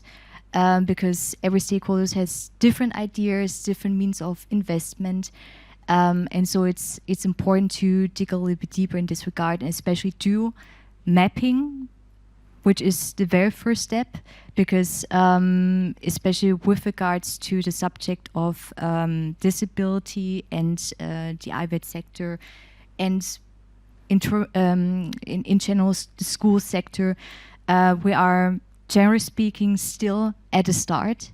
So I think that's something we have to do even more in order to have this need-based approach with regards to investment, to redirect investment there where it is needed, into the regions, into the schools. Absolutely. And sometimes, because it's very easy, I like that question because inclusion has become one of those buzzwords that people want to say, oh, we are inclusive, and then they end up not doing too much. So we always talk about a reasonable accommodation, and this is one of the criteria that really allows for inclusion to take place. But most importantly, we also talk about the universal design for learning, and this is, you have to think of inclusion from the word go. When you're actually designing programs, when you're actually coming up with policies, infrastructure in TVET, because this is the only way that you allow all these perspectives to be taken care of earlier on, before we now come to talk about equity and justice and all that. So inclusion is an important topic, and we tackle that at UNESCO-UNEVOC. You are free to go to our website and ask us those questions, and we are going to have a different webinar for that. And I want to go to Sonia and also Afero for the same question, because someone is asking about what are the green jobs that are available. Do you have this answer? Maybe both of you can answer this question. Which are these green jobs that are available? The green jobs? Yes, green jobs. As in like green renewable energy? Yeah. Within that space, other than renewable energy, are there any other jobs that you can call them or term them as green jobs that are available today? No,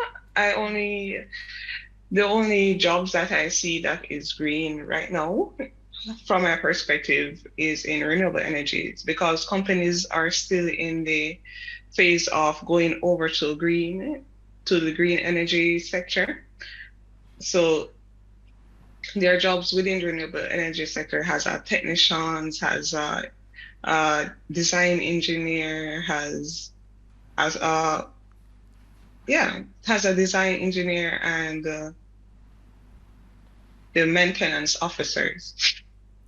Okay. So there are jobs like that, and they can also search online for other options that are available within the renewable energy sector. Thank you for that. And I think, I don't know if Ishmael, you have a... Yeah, Priscilla, this is very interesting questions that becomes a confusion to many people, that what differences between green technology and the green jobs. So we are, as educators, we are trying to educate our students to have certain skills, and especially for green skills, to be integrated into the curriculum. So as we do understand that the green jobs is always related to the green technology, But what we are missing here that sometimes we can also call that the bus driver as a green jobs. Because why? Because the bus driver need to understand about the pollution, how to minimize the cost, how to make sure that the ergonomics and so on. So what we are doing right now is to implement all specific skills for especially for the green skills to every jobs available in the world. So if you are mentioning about the green jobs, I think that most of the jobs out there can be called green jobs, but it depends on how you interpret that. Yeah. Thank you for that, and I think Mohammed, you want to weigh into that as well? Yes, if I can jump in, as Mr. Afero said, that you have distinction between green jobs and green skills. For green jobs, yes, you have a lot of jobs now related to renewable energy. You can speak about solar or green hydrogen or wind energy. But there are also green jobs now, which we'll talk about when you think about water management, when you think about green entrepreneurship. So there is a huge demand now on the market about that, even on the durable mobility. But on the other hand, you have the green skills that you should master for just traditional jobs. For example, a logistical operator should now be able to calculate the carbon footprint of every operation he's doing, especially if the company is exporting its goods towards Europe. So, and also there is skills related to energy efficiency, related to electricity jobs or electricians, or even now it is incorporated in curriculums. So the green skills are, maybe when you think about future skills, we should always think about green. Absolutely. And thank you so much for weighing to that. I think that's the last question we're going to take in. And the panelists, I want to thank you so much for taking the opportunity to talk to young people and to give us ideas on the projects that you are currently doing that facilitate skill development. We've had different recommendations that we need to take into action as we go ahead. And I believe that the people who are here can actually attest to some of these recommendations that have been put forward.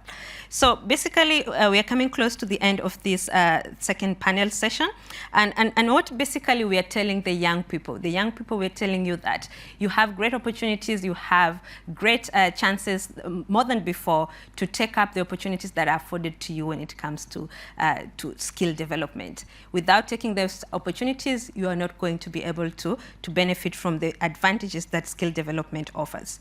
So what we say to you is that take the initiative, and I can say this because I'm a Swahili speaker, and there's something we say, jitume, and this means, can be loosely translated to send yourself.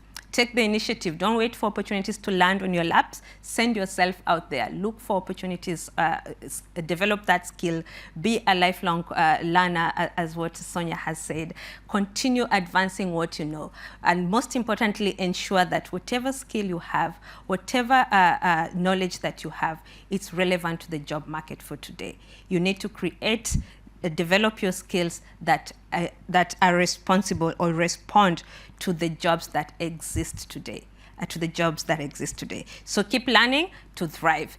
And I think that is the end of the second session of this panel. Thank you so much, our panelists, for this opportunity to hear from you. And we really appreciate the time you've had.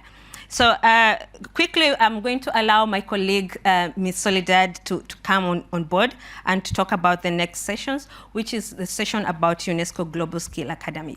Global Skill Academy connects individuals, learners, and institutions and governments with a wide range of training programs. And these are the training programs I'm urging young people to look into and take advantage of.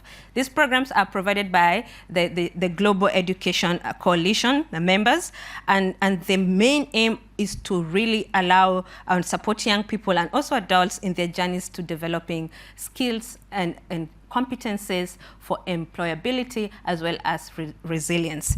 So 3 years today, Global Skills Academy launched a very important initiative in which they are delivering youth skills for employability, entrepreneurship, and resilience. And today, being the third anniversary, we want to celebrate with Global Skills Academy as they tell us more about this initiative. So we'll hear about this from Soledad and the team after this short video. Thank you, and that's it from us. Launched on July 15, 2020, World Youth Skills Day, in response to the COVID-19 pandemic, the Global Skills Academy stands as a flagship initiative of UNESCO's Global Education Coalition. Its primary focus is implementing programs that JEC and GSA partners are offering at a global level to develop the necessary skills and competencies for improved employability and resilience. GSA leverages the UNESCO-UNEVOC network across countries. In the aftermath of the pandemic, the Global Skills Academy is adapting to the new landscape and aligning itself with UNESCO's 2022-2029 strategy for technical and vocational education and training, focusing on 3 key priority areas: developing skills for all individuals to learn, work and thrive, cultivating skills for inclusive and sustainable economies, nurturing skills for inclusive and peaceful societies. With an ambitious goal in mind, the GSA aims to provide support to 10 million learners by 2029. To achieve these objectives, the GSA is diligently expanding its efforts to provide increased opportunities for skilling, upskilling and reskilling at individual, institutional and national levels. These measures aim to empower young learners with the essential tools needed to excel in an ever-evolving labour market. Since its establishment, the Global Skills Academy has made significant strides in its 3 years of operation, positively impacting over 839,000 learners from over 63 countries. The GSA is dedicated to further amplifying its efforts to achieve sustainable impact and generate increased opportunities in key areas. By adopting a demand-driven approach, the GSA is committed to the attainment of Sustainable Development Goal 4, Quality Education, and Sustainable Development Goal 8, Decent Work and Economic Growth.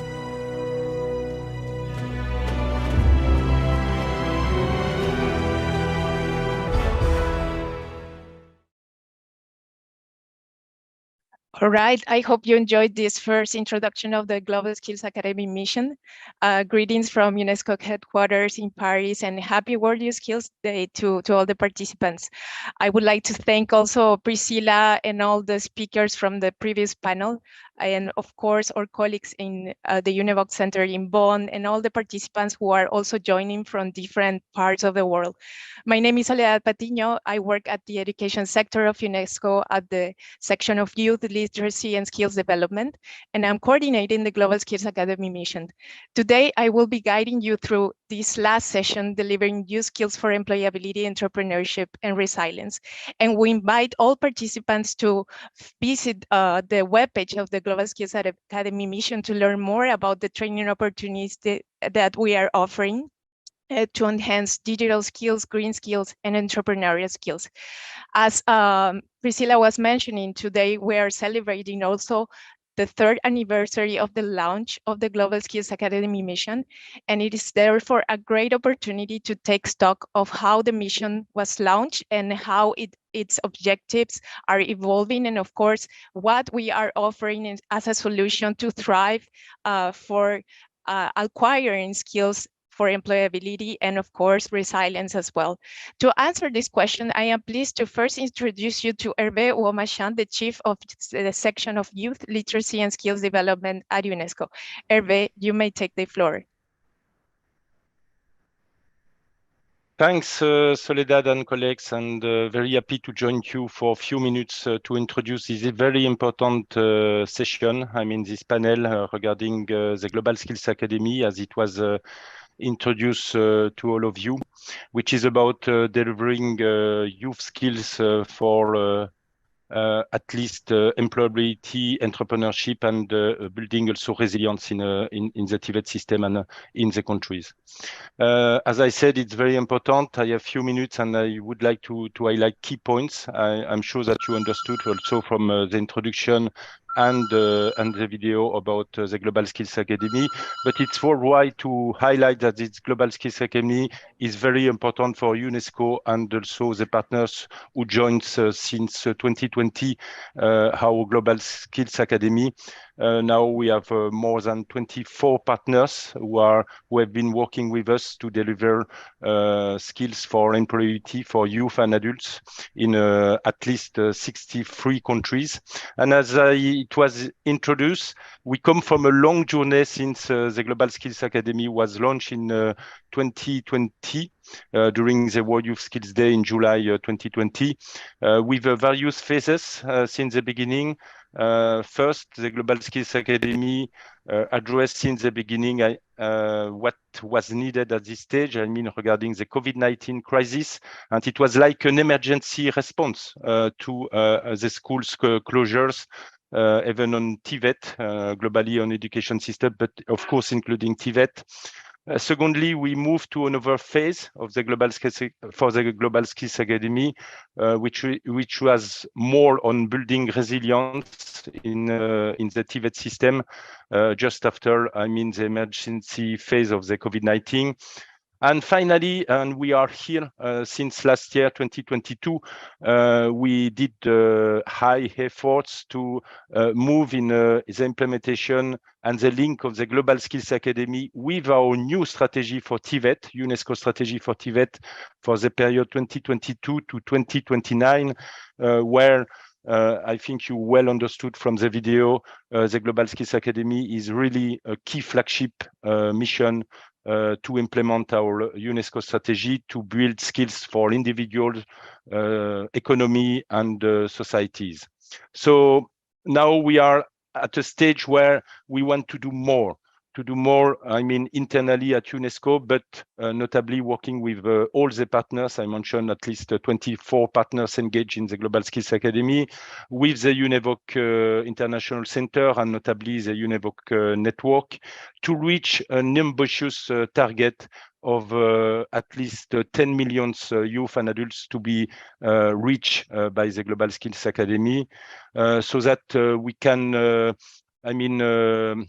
reach what we want, which is a scale-up approach of the Global Skills Academy to reach, as I said, largely more numbers of youth and adults reached by the Global Skills Academy, but also to switch to a more relevant approach, which is about a more demand-driven approach. I think we hear from the panelists just before that we have to link all our action regarding TVET with the needs of the labor market, so that we can be sure that learners, students in the TVET system can be more employable for the private sector and even the, other sector. So I think this is important. You will learn from various lists, from various angles, so that you can better understand where we are and the way forward. And I'm sure that all together we will make it even more successful. And I count on you, on your engagement and motivation to further work with us, because without partnership, we cannot reach this target, and we are well on track on this. So I won't take more time, for this introduction, and thank you all to join this important session of this overall webinar to resonate with the World Youth Skills Day 2023 and to celebrate somewhere the anniversary, 3 years anniversary of our Global Skills Academy. Thank you to all. Soledad, I give you the floor back. Thanks. Thank you very much, Hervé, for highlighting the evolution of the mission since its launch in 2020 and during the very challenging context of COVID-19 pandemics. Now, throughout the sessions, we are going to show you through some panels how the Global Skills Academy is delivering solutions to thrive and improve employability. And for this, we're going to present 2 examples of the work that we are doing in 2 countries and how we are connecting learners, TVET institutions, and ministries with an extensive offer of training programs offered, of course, as Hervé mentioned, by 24 members of UNESCO Global Education Coalition, and even more, And furthermore, we're going to listen to the testimonial of current and former young participants to know and to hear more about their experience with the Global Skills Academy, with these trainings, and also to see how we can reach out to more people and to improve the work that we are doing. So let's start with our first group of speakers to present the Global Skills Academy mentoring program in India. This program is being delivered with the National Skills Development Corporation, NSDC, and the partnership of KPMG. I am very pleased to introduce you to Mr. Paramanda Santra, Deputy General Manager of International Cooperation at the National Skills Development Corporation, NSDC, Mrs. Ira Gupta Tuteja. She's the advisor CSR Corporate Citizenship at KPMG India. And last but not least, a very special guest, Mrs. Navia Rawal. She is a former mentee of the program, and she will tell us about her experience.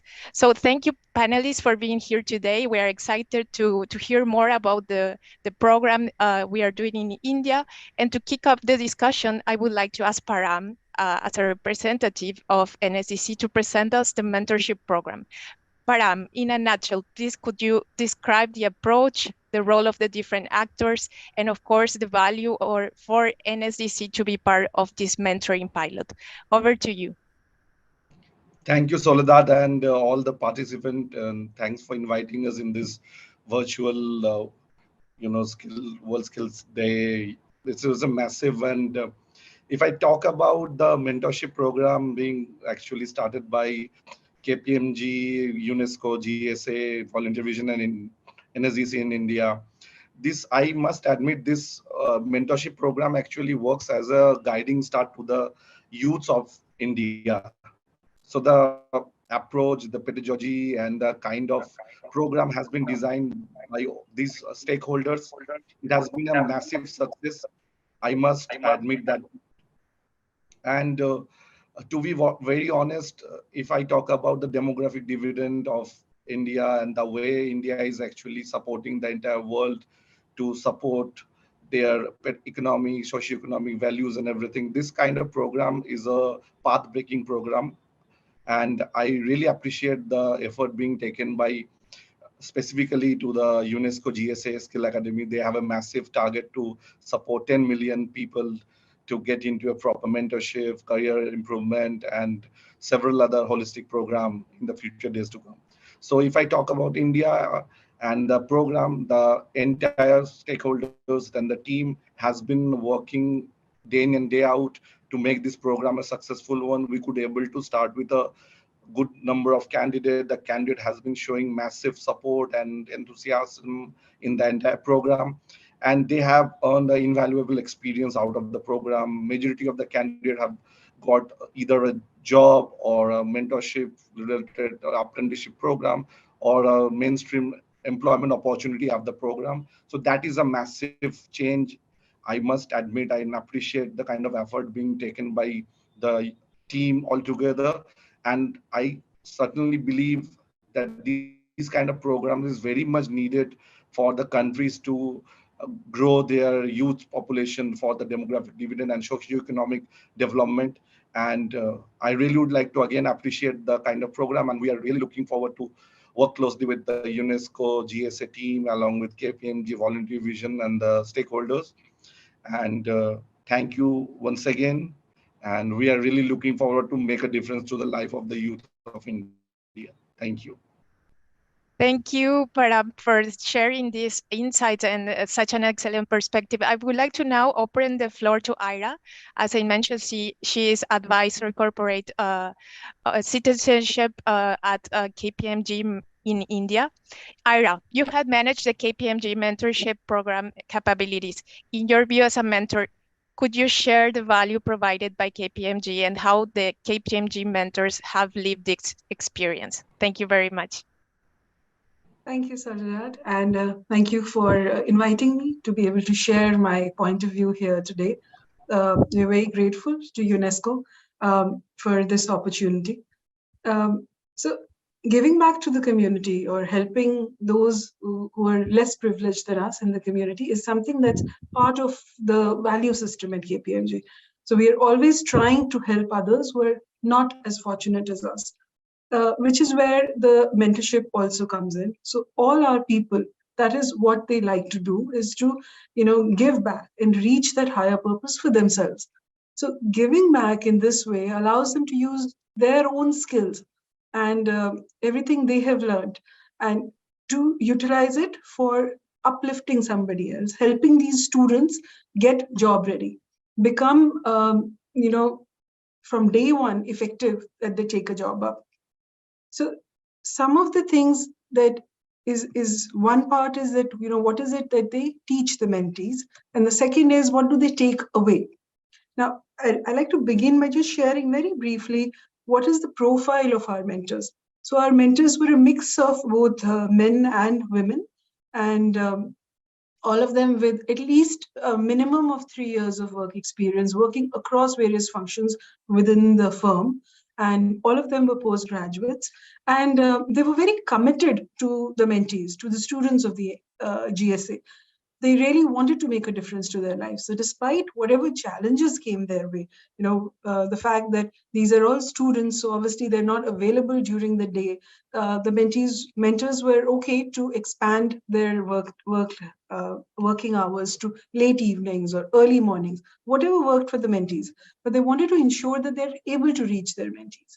They were okay to, go across platforms, because given the background of these students, obviously they don't have the best internet connections. We understand that. So they worked across those network issues and are happy to talk to them in both English or in any other local language that the mentee is more comfortable to talk in. Now, what were the key takeaways for the mentor and for the from a mentor's perspective? So there's this huge sense of appreciation when you're working for a corporate like KPMG. You feel advantaged and privileged, and you want to share those advantages. So this kind of mentoring someone else allows you to share that. So you feel important, you feel like you're needed, and your perspective also evolves that, this is a person who's trying to make their way in the world, and this is what they should be. This is the way they should be going about it or doing. And so maybe share some of the best practices that we see for aspirational youth, who want to make their careers and be really strong in the corporate world. So all of that really helped. And our mentors also took away, like I said, a lot in terms of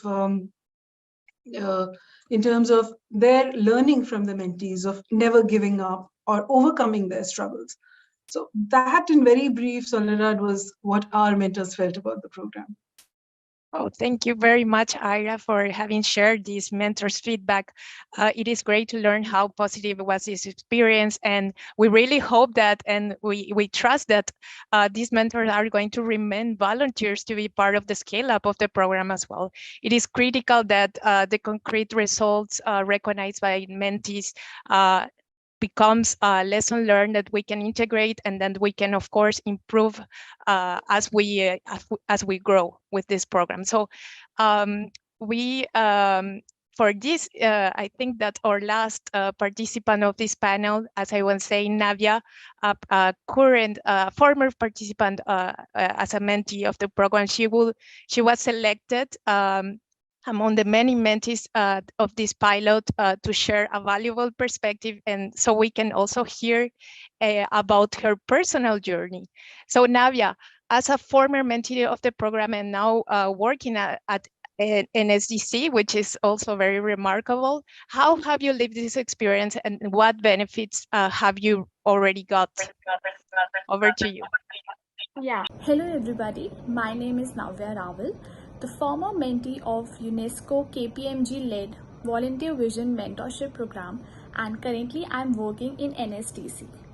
First of all, I would like to say thank you, and I am really grateful for this opportunity. And I'm thrilled and excited to share my experience and profound impact that participating in mentorship program has had on my personal and professional development. Participating in this program was a life-changing experience, and I can confidently say that this program has provided me with an invaluable skills and knowledge. Basically, it improved my practical skills like resume building, email writing, and communication proficiency. Moreover, I would also like to add something about my mentor. My mentor helped me in identifying my skills, my strengths, my weaknesses, and allowing me to focus on the areas of the improvement. She has played a crucial role in boosting my confidence and my self-esteem. Throughout the process, her unwavering support and and belief in my abilities has helped me overcome the fear of self-doubt, and she was readily available every time. She was ready to address all my queries, all my concerns. Moreover, I will say, additional to this professional growth, I think this mentorship program has provided me with profound impact on my personal development and well-being skills as well.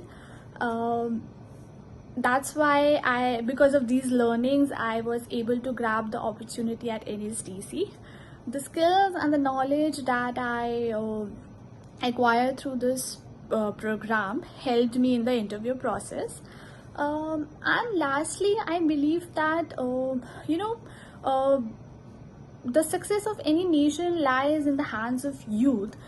But however, the young people today face challenges in securing the employment opportunities because they lack practical skills. That's why I highly recommend this program to the candidates who want to really make their career advance and strengthen their professional qualities and abilities. So I am grateful that I was part of this program.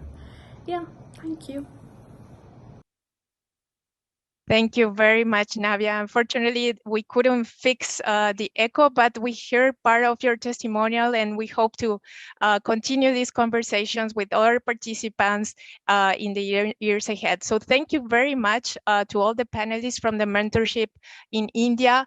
Now let's switch or focus to a digital training initiative in Grenada in partnership with our new partner, Aleph Group, and the UNESCO Kingston Field Office.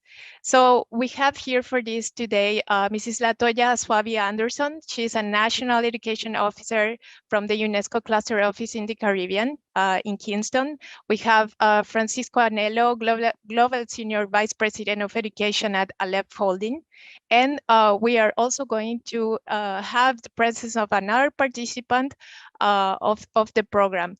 So welcome to you all, and thank you for joining us. First, over to Latoya as the National Education Officer from Kingston. Could you please present very briefly what is the project in Grenada, and also how the Global Skills Academy mission has supported to cater to the local skills demand in the country? Thank you very much. Thank you so much. I hope you're hearing me clearly. We can hear you loud and clear. Yes. Okay. Thank you so much, and good day to everyone. It's my pleasure to be here and to share with you about this exciting project that we're doing in Grenada. Please, my apologies if I'm sounding a bit hoarse today.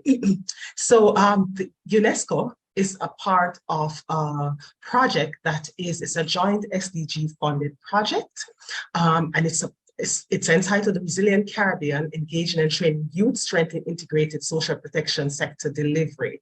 And it's really a youth-focused project engaged in empowering Grenadian youth for the digital world of work. And so as a part of this, we have been working very closely with other UN agencies, UNICEF, the International Labour Organization, and the World Food Programme. It's a multi-country project, but our particular focus for UNESCO Caribbean is in Grenada. And this is following upon work that we have previously done in Grenada in helping to support the strengthening of their national TVET policy and programs. And so as a part of this program, it's really focused particularly on engaging community youth leaders, strengthening the capacity of TVET educators, and the specific beneficiaries, strengthen the capacity of post-secondary youths with emerging digital and entrepreneurial skills required to increase national and regional productivity. In order to do this, we have been working very closely, and we're so grateful to the Global Skills Academy and the entire team who has been on board with us from the inception of this project. Following stakeholder consultations held in mid last year, where key actors on the ground in Grenada helped to identify the key areas, the key competencies that would be developed as a part of this project. We have been engaged with the Global Skills Academy in helping to identify identify and to clarify the needs of the beneficiaries. This has been a tremendous help to us, as the team has helped to support us in being able to better articulate the type of competencies, the type of knowledge, skills, abilities that are needed as a part of the project, and to be able to identify and to match, to find that specific alignment with the partners who are able to provide the best fit for this engagement. Excuse me. And so as a part of that, we have been working very closely with the Global Skills Academy in facilitating the exploratory dialogue with potential partners, and to identify not just the competencies, but having a very concrete understanding and appreciation of the needs of the beneficiaries and their context. And so as a part of this, we have been engaged with partners such as Aleph, who is also on board to speak about what they have been doing in Grenada and perhaps in the wider field. Just to also share that it has been very instrumental, the work that the Global Skills Academy has been doing in continuing to act as a liaison between our office and the partners, in this case, Aleph, as well as their other partners who we are also onboarding as well. And so the Global Skills Academy has been very instrumental in providing monitoring and supporting the advancement of the activities, providing guidance and direction on how to navigate the challenges that come as a part of any project. And so this high level of responsiveness, the guidance that has been provided has been very critical in ensuring the quality assurance that is needed to keep the project moving forward. And of course, on the ground, what is most significant is the feedback from our Grenadian beneficiaries, primarily our youth, one of which who is present today, who will share on how this has been quite instrumental, quite valuable in their experience, and how this can support them as young people. Even as we have been hearing about what youths need, what young people envisage for their futures, we see the role that the Global Skills Academy has been playing and continues to play in this regard. So I'll just stop here for now, but thank you very much. Thank you very much, Latoya, for sharing this particular example of how we are working to support countries and how we are deploying this demand-driven approach from the Global Skills Academy in order to adapt to specific demands at local level. So now we have Francisco Anello from Aleph, who will tell us more about the particular training and certification that we are offering in Grenada. Over to you, Francisco. Thank you, Soledad, and also Latoya and Donna to be here. We are providing through this digital ad expert online platform, we are providing digital marketing and advertising skills, but also soft skills such as peer-to-peer cooperation, like public speaking, and also remote working skills. Aleph, as a company, is the largest global enabler of digital advertising, connecting the main internet, social media, e-commerce, and gaming platforms with emerging markets, with more than 130 markets. And we reach through that more than 20,000 clients from these 130 markets, and we through these campaigns reach 3 billion connected consumers. Gaston Taratuta, the CEO of the company, has invited me to join this education amazing program and launched this platform 2 years ago. And we have already trained 60,000 students on the short courses and more than 7,000 students on this digital ad certificate 3 months program. And so far, our experience with UNESCO team and also specifically with Latoya and all the Caribbean and Grenada team has been amazing, not only because of their professional approach and their will and intention and dedication to changing these youth lives and opportunities, but also because of their energy and their humor also to build these skills, but also connect with them at a human level. That I think when you provide digital skills and when you reach youth, if you don't connect at a human level with them, and if you're not honest and frank and work with them from this like close perspective, you can develop a lot of technical skills, but you won't help them to open themselves to other skills. And what we have heard so far from many students in this first part of the project is that they are enjoying this education trip. They are connecting twice a week, 2 hours, but they want to connect more time and they want to have more lessons, which is amazing for us.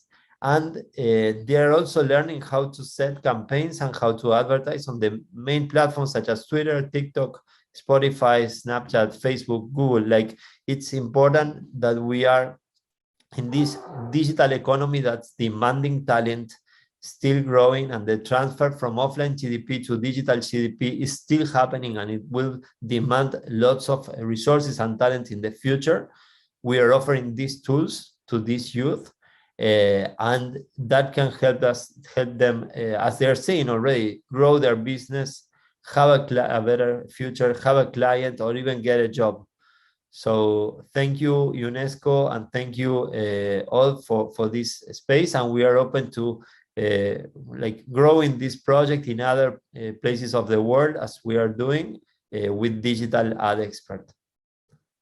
No, thank you, Francisco, and thank you also to the Aleph team. And as Francisco was saying, we are also going to feature very soon the same program in other languages to reach out to a broader audience. Probably the next version will be available in French.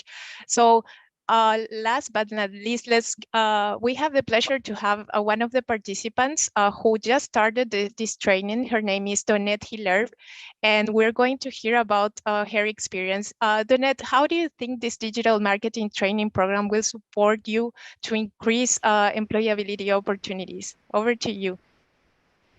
Well, thank you very much for the opportunity, and I'm grateful for being here today. And when I speak, I believe I speak not only on my behalf, but on the behalf of my mates as well, my colleagues. For me, I will start personally and look at how it has benefited others as well. For me personally, this training, I believe, I would say it's a life-changing opportunity for me. It's very trending. Now, for me as someone involved in business, everything is not as it used to be traditionally, where you just see ads on radio, hear ads on radio, see it on television, or read about it in the newspaper. Everything is digital now. So whether it be through social media, whether it be email, whatever, that's what's trending. And being a business professional and being an aspiring entrepreneur, I see this training as not just doing something because it's available for free, but it's something that would really help me personally and professionally. Really put me in a position where I could really market my small business out there. And even being here in this small island, Grenada, a developing nation that has its own limitation, its own restriction, our population is very small. So I'll be able to I would say, compete on a global scale with my business, one, and also having that skill would actually put me in a better position to provide that service to other businesses as well, generating income. So it's a holistic approach, I would say, to benefit me in many ways, too many to mention now. When I will also say for my colleagues, the training has done that as well for others, for persons who are like myself, aspiring entrepreneurs, persons in business, but even for persons who may be unemployed, who are part of the training, it actually broadens the scope now to really be gainfully employed, creating opportunities for them where they can take advantage of. Many times what happens here is that the focus in Grenada is on academics. So persons go through the primary education, the secondary education, and I think it's for most Caribbean countries. And then you go to probably college, and some go on to do a degree. Now, I would have a degree in management at SGU, St. George's University, but just having the academics, sometimes you still cannot tap into what is available. And what is trending now is really a high demand for skills. And even if you have the academics, sometimes you still cannot become employed. There are a lot of persons in Grenada who have degrees, but they're home unemployed because they lack the practical skills. So that would open up has opened up opportunity. I think it's an ongoing thing, and it will continue to open up great opportunities for my fellow Grenadians. And I'm so blessed and grateful for this opportunity. I'm being honest. It's really wonderful. And for me, the training has its challenges for me, I'll be honest, because I work. And where I work, I have to take 3 buses to get to work, and then 3 buses back to home. And during travels is when I have to log in on my phone. So I'm challenged, but I am still there. I haven't missed a class. Sometimes I get dropped because the connection is bad on the internet for me. Sometimes I may drop off and then I go back. But it has, even with that challenge, it has motivated me, giving me a little bit of more purpose, and be able to look at things from a broader scope, see more, a wider horizon out there, more opportunities. And I really am grateful for this opportunity. And I hope that things like that continues, and even more, and even in different aspects, because really I believe to take our country forward, to take our people forward, to transform Grenada in a social and economic way is through skills development. Skills is what is necessary here. And I'm really grateful to be part of this initiative, and I thank you. Thank you very much, Janet, for this very comprehensive testimonial and very positive. I think that the chat was really grateful for your experience, and also I think that most of them agree with your perspective as well. So we really hope to have more inputs like yours, and to see how we can extend, of course, this kind of trainings. As I was saying at the beginning, these are just 2 examples of the very broad work that we do at the Global Skills Academy mission. As for now, as Hervé was mentioning at the beginning, we have more than 24 partners, but we have a very large pool of partners from the Global Education Coalition that is up to 200 partners. And each of these partners are bringing like a very diverse set of training programs, focused, of course, on digital skills, but also now on greening skills, on more mentoring and entrepreneurial opportunities. And this is why today we decided to make a focus on these entrepreneurial and, of course, mentoring approaches that we have, and to share a bit more concretely about the participants, to learn more from them particularly. So last but not least, I would like to also include a testimonial from another former mentee of the program, who unfortunately was not able to join us, but she has recorded a video to share her experience with the Women at Your program. And for this, our colleagues in UNEVOC are going to broadcast the testimonial of Chiwenga Konyaya. Please, colleagues, thank you.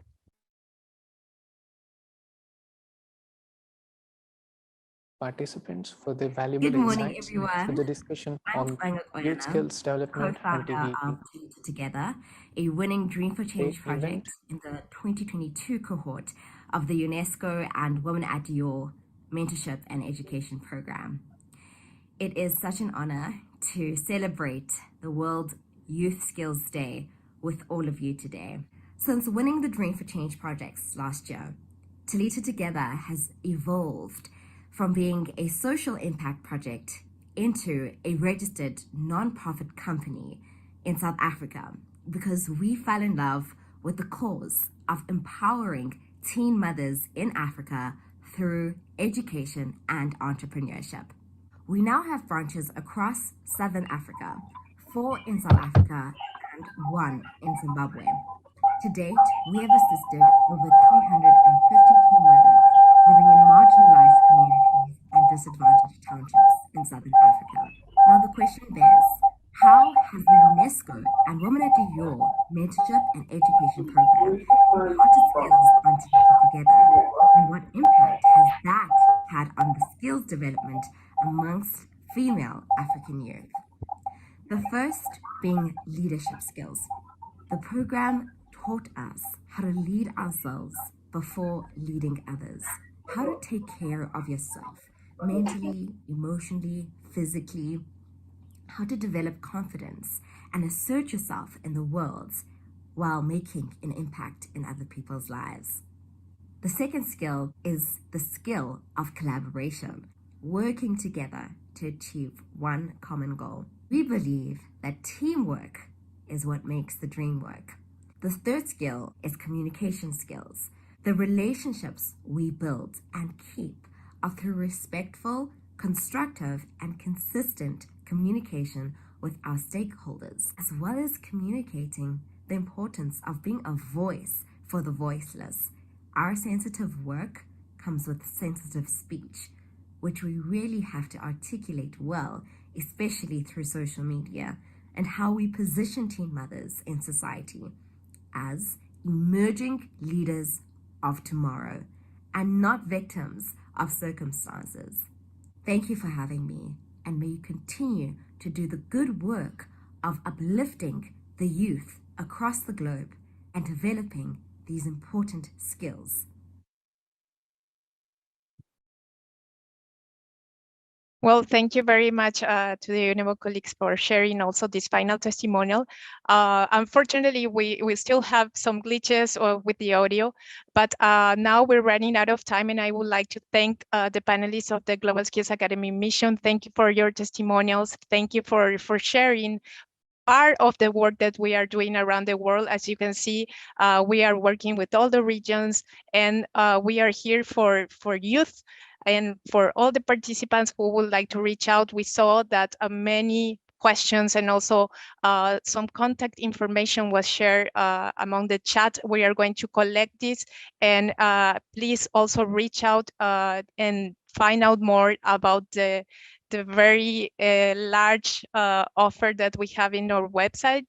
And if you want to reach us out, the gsa@unesco.org email address was also shared. So last, to move on with the final part of the panel, I would like to give the floor to Mr. Boren Shakrun. Boren, he is the Director of Lifelong Learning Policies at UNESCO. Boren, the floor is yours. Thank you very much. Thank you very much, Soledad, and good morning, good afternoon, good evening, wherever you are, colleagues. It's amazing, this event. I would like to thank UNESCO-UNEVOC team, thank also our team at the headquarters, the Global Skills Academy team, for organizing this celebration of the World Youth Skills Development Day. I'm also impressed by the diversity of the speakers and the multi-stakeholder speakers that we had in the meeting today. We listened to young people, employers, we listened to agencies like the NSDC, but also we listened to youth and teachers and coaches that have been engaged in the different programs, in particular on the Global Skills Academy in the last panels. So colleagues, as you know, the theme is about the teaching and learning and the role of the teaching profession in education, training, and skills development in particular. Is that intergenerational dimension that we are also celebrating this year. And for skills development, we can see also through the presentations that we have a very diverse, call it teaching profession that we are considering in this case. We consider teachers, instructors, but very important, we have listened to coaches, mentors, who are engaged in facilitating that transition from school to work to all young people who are graduating or who are requiring skills development. And that role of mentoring, coaching is part of what I would call also an equity and inclusion agenda. When we are privileged, we have a social network that helps us understand what is the demand in the labor market, where we can find the information, what jobs we can apply to, even facilitating a job access to jobs. But mentoring, coaching, supporting, scaffolding is a function that is very critical for the transition, but it's, I think, very critical for equity and inclusion.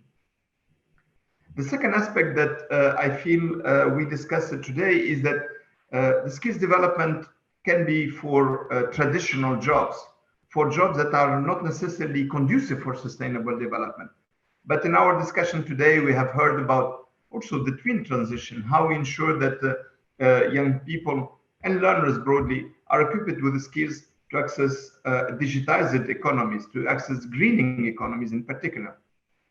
And we know that the green economy and green jobs, and there was discussion earlier about what are the green jobs. I think every job today is and has to be green. So it's the responsibility of all of us. And that means how we are engaging in learning and equipping young people with the right skills.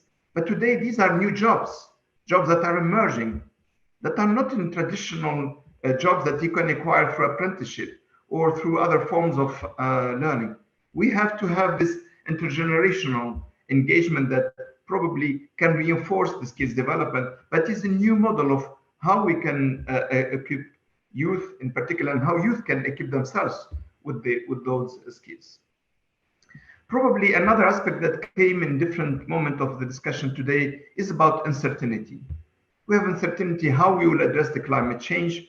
We have uncertainty about the digital transformation. AI is one of the most important marker of this uncertainty.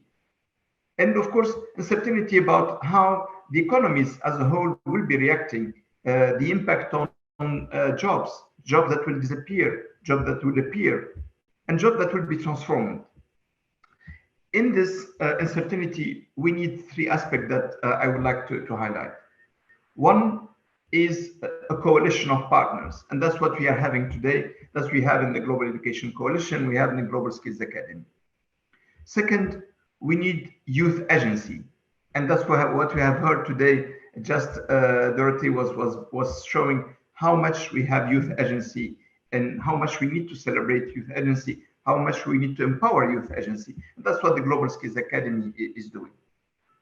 But also we need programs that will meet the demands and the changing demands as we see them emerging, coping with uncertainty. And that's what UNESCO-UNEVOC does through the networks, through knowledge sharing, cooperation, solidarity among network and among the members of the network. This is what the Global Skills Academy is doing by having this combination of different stakeholders.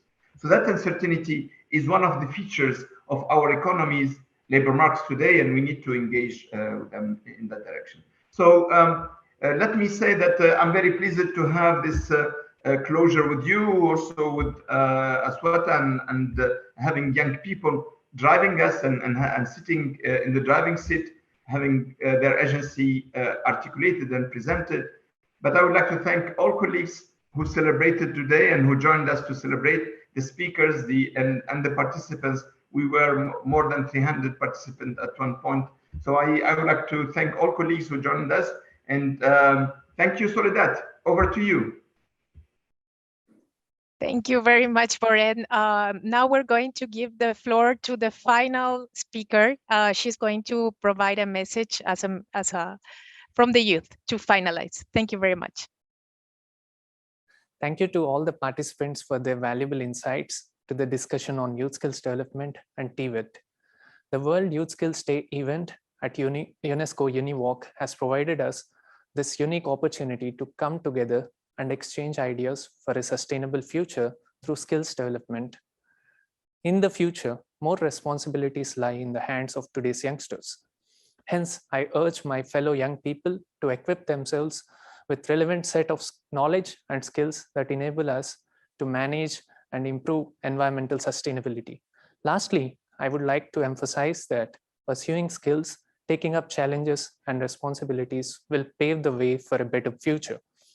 I believe that we should not just remain as the beneficiaries, but be the driving force in this change for a sustainable future. Skills do change lives. Thank you for joining us the event today, and I wish you all a